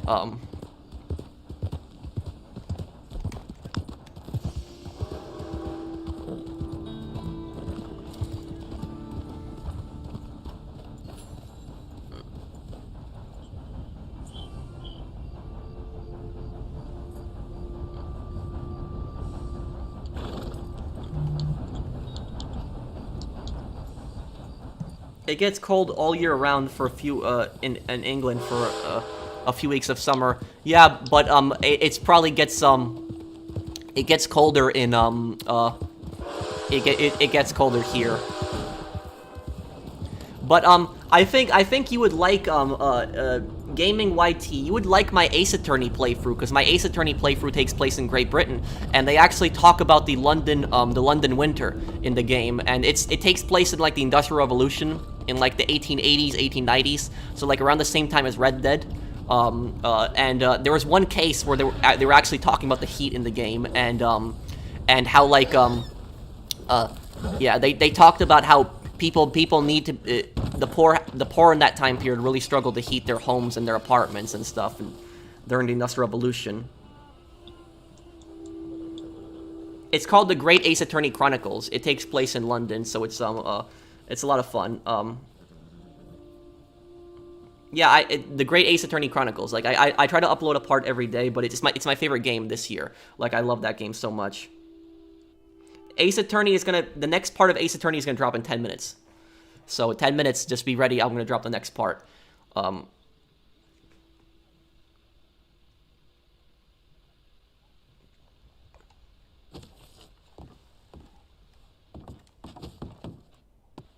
And you know something crazy? Ace Attorney taught me a little bit about British history as well, because I learned something that I didn't know that kind of like I thought was really creepy and strange. But basically in Ace Attorney they said that there are some buildings in that game where the windows are like filled with bricks. So it's like a window was there, but they're all filled with bricks. And like I was like, what the hell? Why is it like this? And in the game, they actually said why. They said the reason that some old houses have like bricks in them is because there used to be a window tax, and the window tax basically, the more windows a house would have, the more the house would get taxed. And basically because of that, all the rich people, they had bright windows in their houses, and all the poor people had to cover up their houses and would get no light in their houses. And so that's one of the stupidest taxes that I've ever heard of.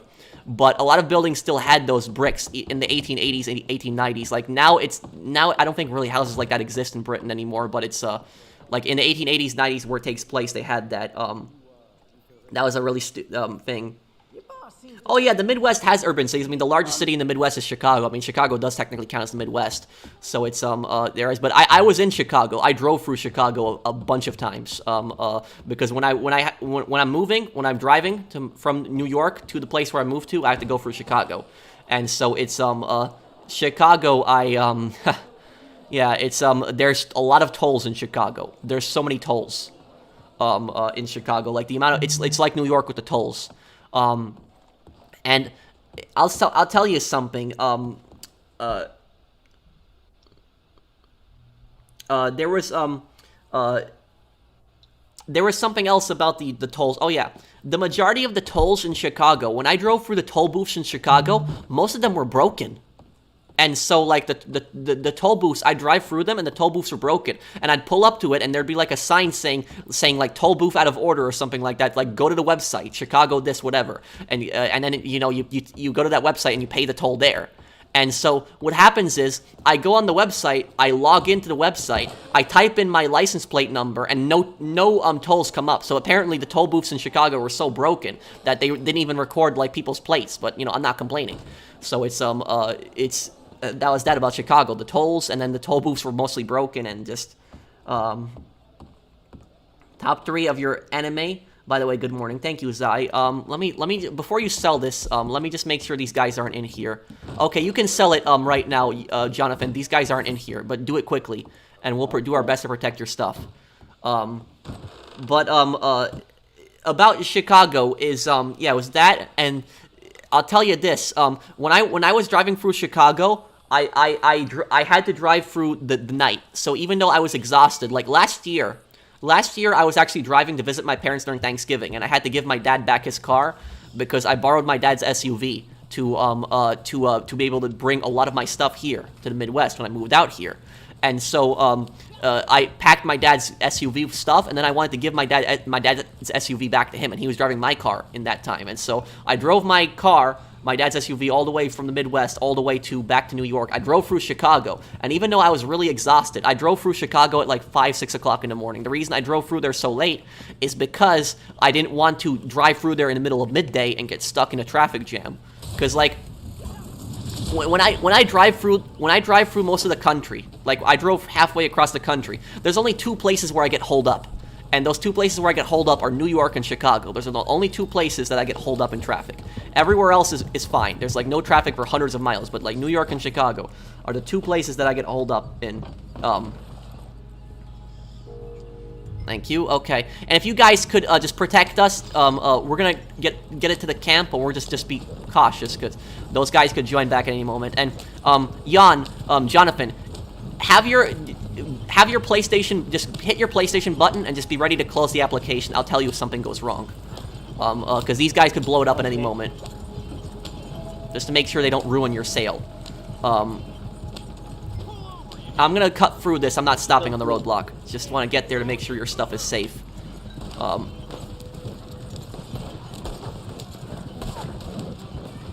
But I'll tell you, the thing that I didn't like about Chicago the most, it wasn't even the toll booths. It wasn't even the traffic. Even though I wasn't in Chicago for that long, the thing that I didn't like about Chicago the most was the drivers. I'm not talking about the traffic. I'm talking about the drivers. Because I'll tell you, I grew up in New York. I drove through the city several times. I know there's a lot of bad drivers in New York City, but I'll tell you something. The drivers in Chicago are the most aggressive drivers I've ever seen in my life. No disrespect to people that live in Chicago, but like in that short of time that I drove through Chicago, those were the most aggressive drivers that I've ever seen in my life. I haven't seen more aggressive drivers ever. And I was on the highway, and I was driving there at like 5 o'clock in the morning on the highway. I had like 10 people cut me off in less than a few minutes, like over 10 people, not even joking. And I was driving the speed limit. I wasn't speeding or anything. And I had people cutting me off left and right. Like I was so shocked that so many people were cutting me off. Like I thought that somebody was going to crash into me. Like the drivers were so aggressive, they were literally stopping right in front of me. I thought I was going to get into an accident. And so like, literally, I'm never going to drive through Chicago again. Like if I can, I'm going to drive all the way around Chicago if there's any way for me to drive around it. I don't want to drive through Chicago again because of that terrible experience.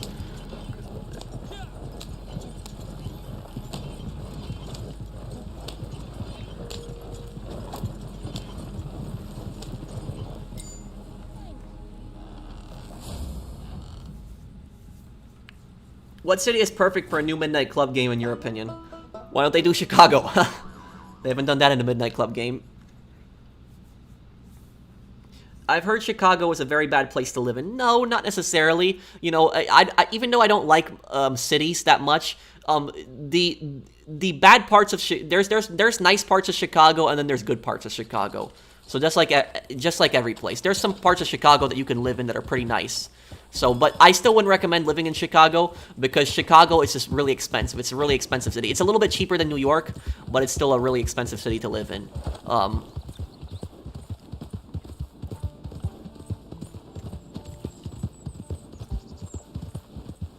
Okay, let me see here. Do you need help with anything else, Jonathan? No, I'm just getting with coffee right now. Okay, I'm going to, like, play some poker. We haven't played poker in some time on Red Dead Online. We're gonna play poker right now. I recently got my driver's license, but I'm scared to drive on the freeway. Any tips? Yeah, the highway gets scary at first, but the highway is actually safer to drive on than the road. Because the highway is basically a straight path the entire time. That's just basically it. You're just driving a straight path, a little bit faster than on a normal road, but just a straight path the entire time.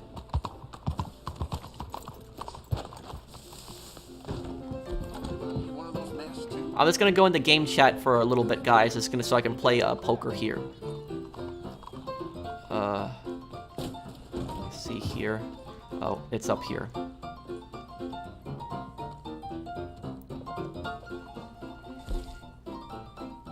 Okay.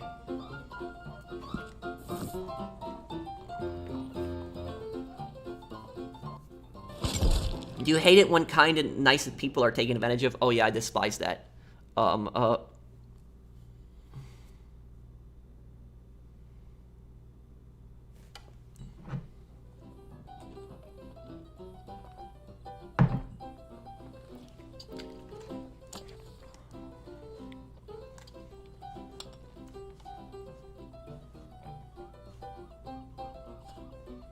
like the hat. Well, thank you.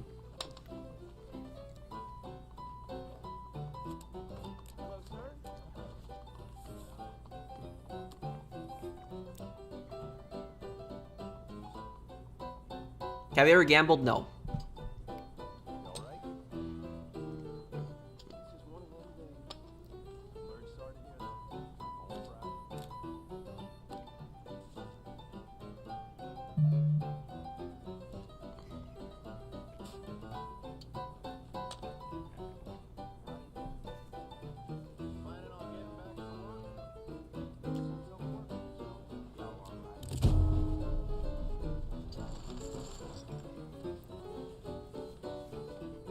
Where did I get the Tommy Vercetti shirt from? Amazon. I don't know, gamer. If there is a way for that,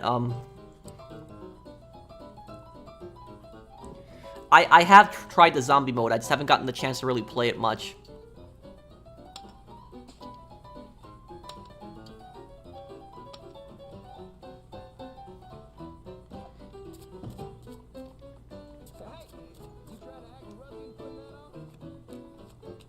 Look, he's like glitching on the chair right there.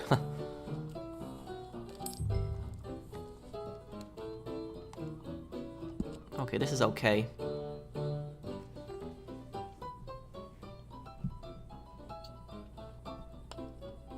Can you still get the collector bag for free if you collect all 54 playing cards in GT Online? I don't know if that's still a thing. This looks like a hard game to play.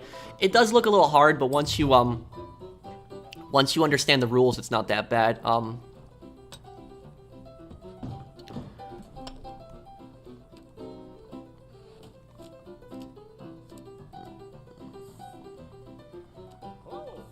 Put a mask on around here, people gonna take notice.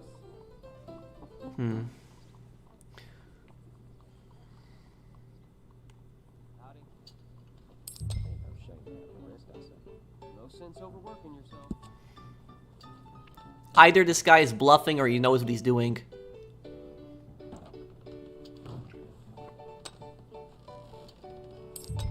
Okay, let's see.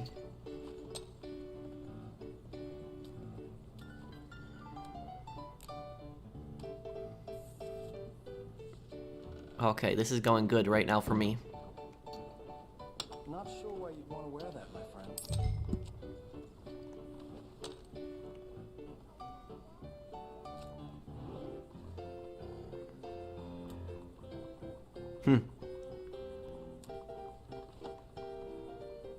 Hopefully this last card doesn't screw me over.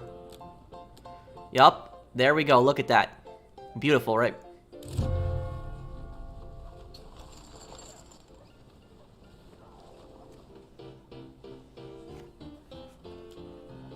Did pretty good there.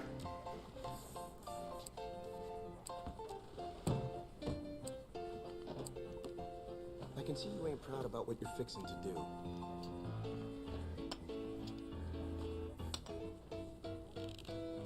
How's your day going? It's going good.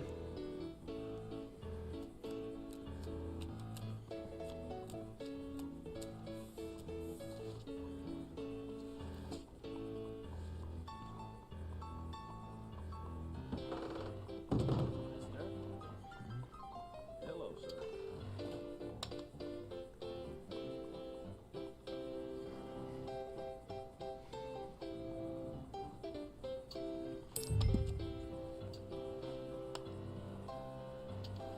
Okay, 9 and 10 here.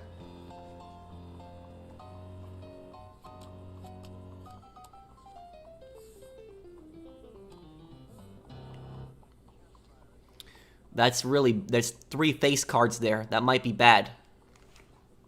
Whenever I play poker in this game, I always have an outfit specifically for poker. My poker outfit is called the Royal Flush. Well, thank you for the super chat there, gamer. I remember there was a poker outfit in Red Dead Redemption 1 that actually let you cheat if you actually wore it during poker. But it was actually really hard to cheat in Red Dead Redemption 1. You couldn't cheat in the online, but you could cheat in the single player, but it was hard to do it. What GTA remake do you want? Vice City is what I want the most to be remade. Can you do something big to celebrate 1 million subs? I'll think of something big to do. That's probably at least a few months away until I get to 1 million subs.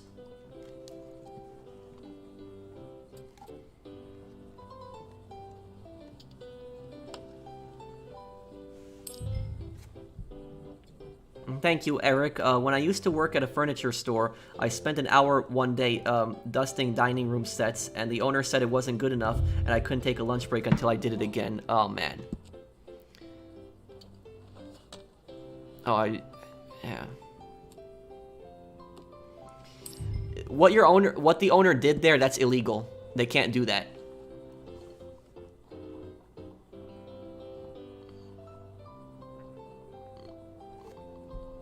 Thank you, Eric and Ma, for those super chats. They can't tell you that you can't go on break. They can't do that. Gonna fold.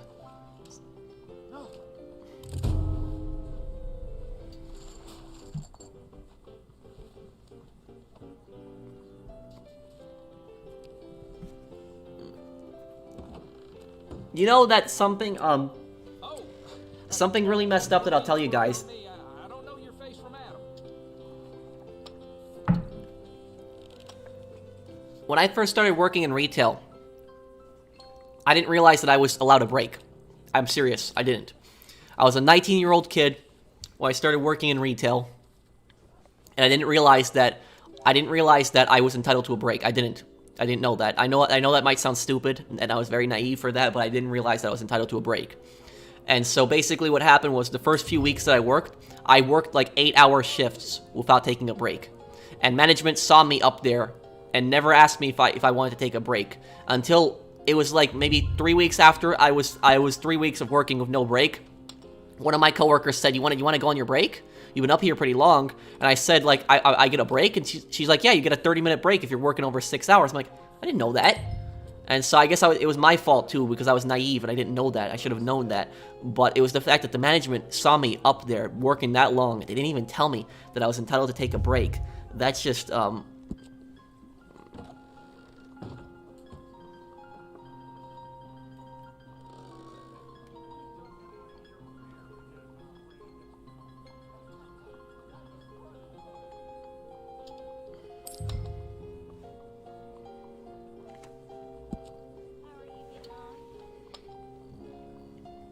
And if you worked a 9-hour shift at my job, I know that you were allowed like a 30-minute break, and then you were allowed like 2 15s. And so they would allow you to go on the 30-minute break, but they would try to stop you from going on the 15s, and they would constantly like try to make you feel bad for going on your 15. Pro, were your parents good and reasonable people? Yeah. Oh, please. Hello. I don't have much family though. I have very little family. Like a lot of people have large families. I don't. I just have my mom and my dad. That's That's really it. I have two uncles. One uncle passed away a few years ago. One of my uncles, my other uncle, he lives in the city, but we're not really close.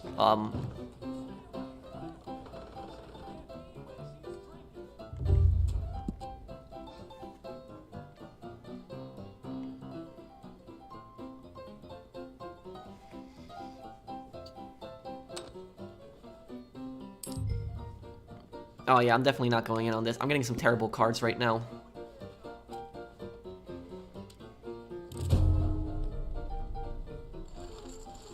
Oh, that was a few years ago. My uncle passed away. But my other uncle is still alive, and but you know, we're not close. But that doesn't mean we have a bad relationship. We're just not really close. You know, I just have my mom and my dad. That's it. I have some cousins in Poland. One of my cousins is British. Well, he came to Britain when he was really young. But he grew up there most of his life. He has an English accent.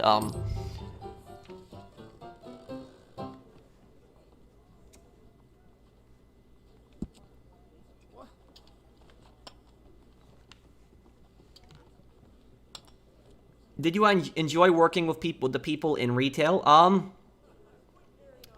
Well, it depends. Some of the people when I quit, the majority of the people that were there I liked. But when I first started, no. A lot of the people that I worked with were not good to me. They were not nice to me.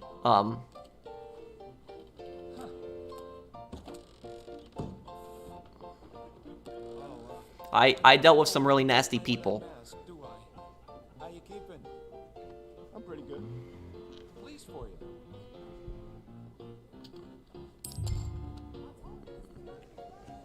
Okay, I'll try this. Let's see, what do you got there? Pair of tens. Got an ace and a king. Please get an ace or a king on this, please. Ah, no. I haven't gotten any pairs whatsoever. Well, at least I haven't lost money. I've only lost the money that I've made. But it's damn.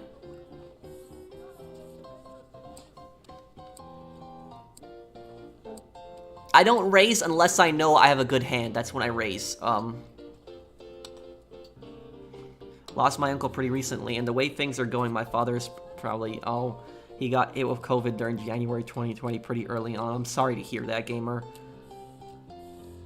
I hope that everything is okay with your father. I'm sorry to hear about that, man. Thank you for the super chat. How long are you guys still stream for? I'm gonna stream for a few more minutes. Gonna finish this game here. Hey, you good? Don't even ask. Things look up soon.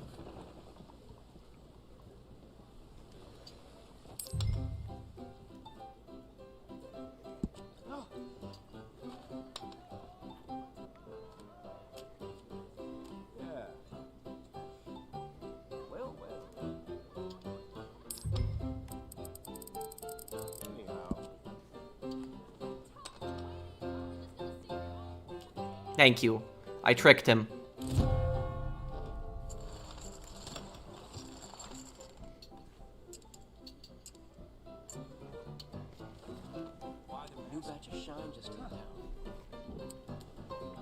I saw that he was making small increases, which that told me that he didn't have a good hand.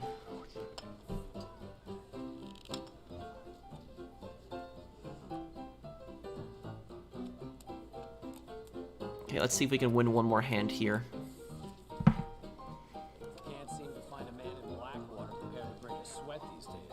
I should just go back to New York. This place will be wonderful.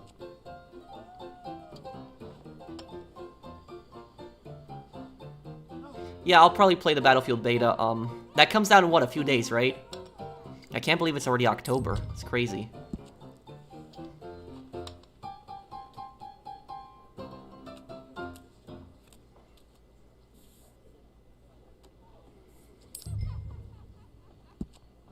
Yeah, nothing good here. Howdy. I mean, I like Vice City stories the most.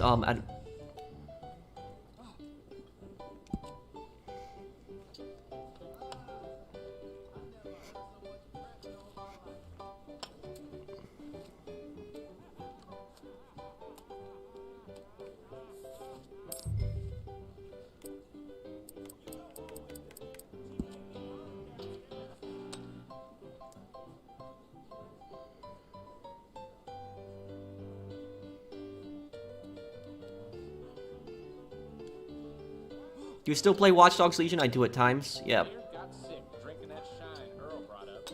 The first time.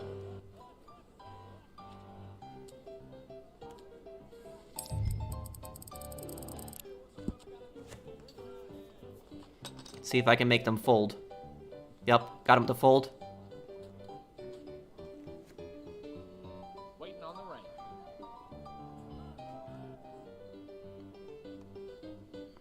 And I got him to fold. Tricked them both. You saw what I did? I was making slowly increases over time, and then I made a big bet at the end. I could read those two guys. There we go. Well, I think we're gonna leave here because we're doing pretty well. Made a $5 profit.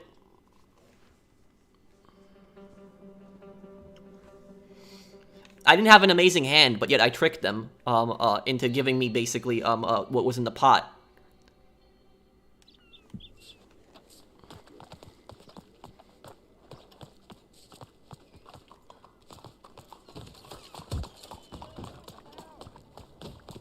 But I guess I'm gonna probably wrap up the stream here, guys. Welcome.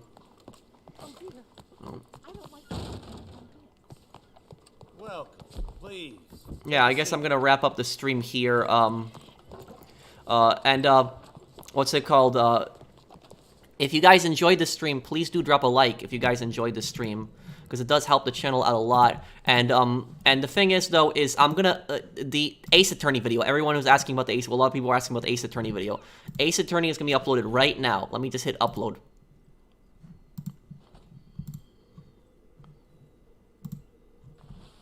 Well, you won't believe this, but a lady came in with a poodle the other day. I said, I'm a good barber, but I gotta Okay. draw the line somewhere. I just uploaded Ace Attorney. If you guys could check it out, if you haven't seen the series already, it's really good. It's a lot of fun. That's my favorite game of 2021. In that part, Ryunosuke finds out who the serial killer is. The serial killer is unmasked, and that I did not expect the serial killer to be who he was. So that caught me a little off guard. But that was really good. So check out my Ace Attorney video if you guys can. I just put it out. So thank you guys for watching. I have another video up for you guys tomorrow, and I'll have another part of Vice City up tomorrow as well. So thank you guys for watching again. I hope you guys had a lot of fun, and I'll see you guys on the next one. Take care, everyone.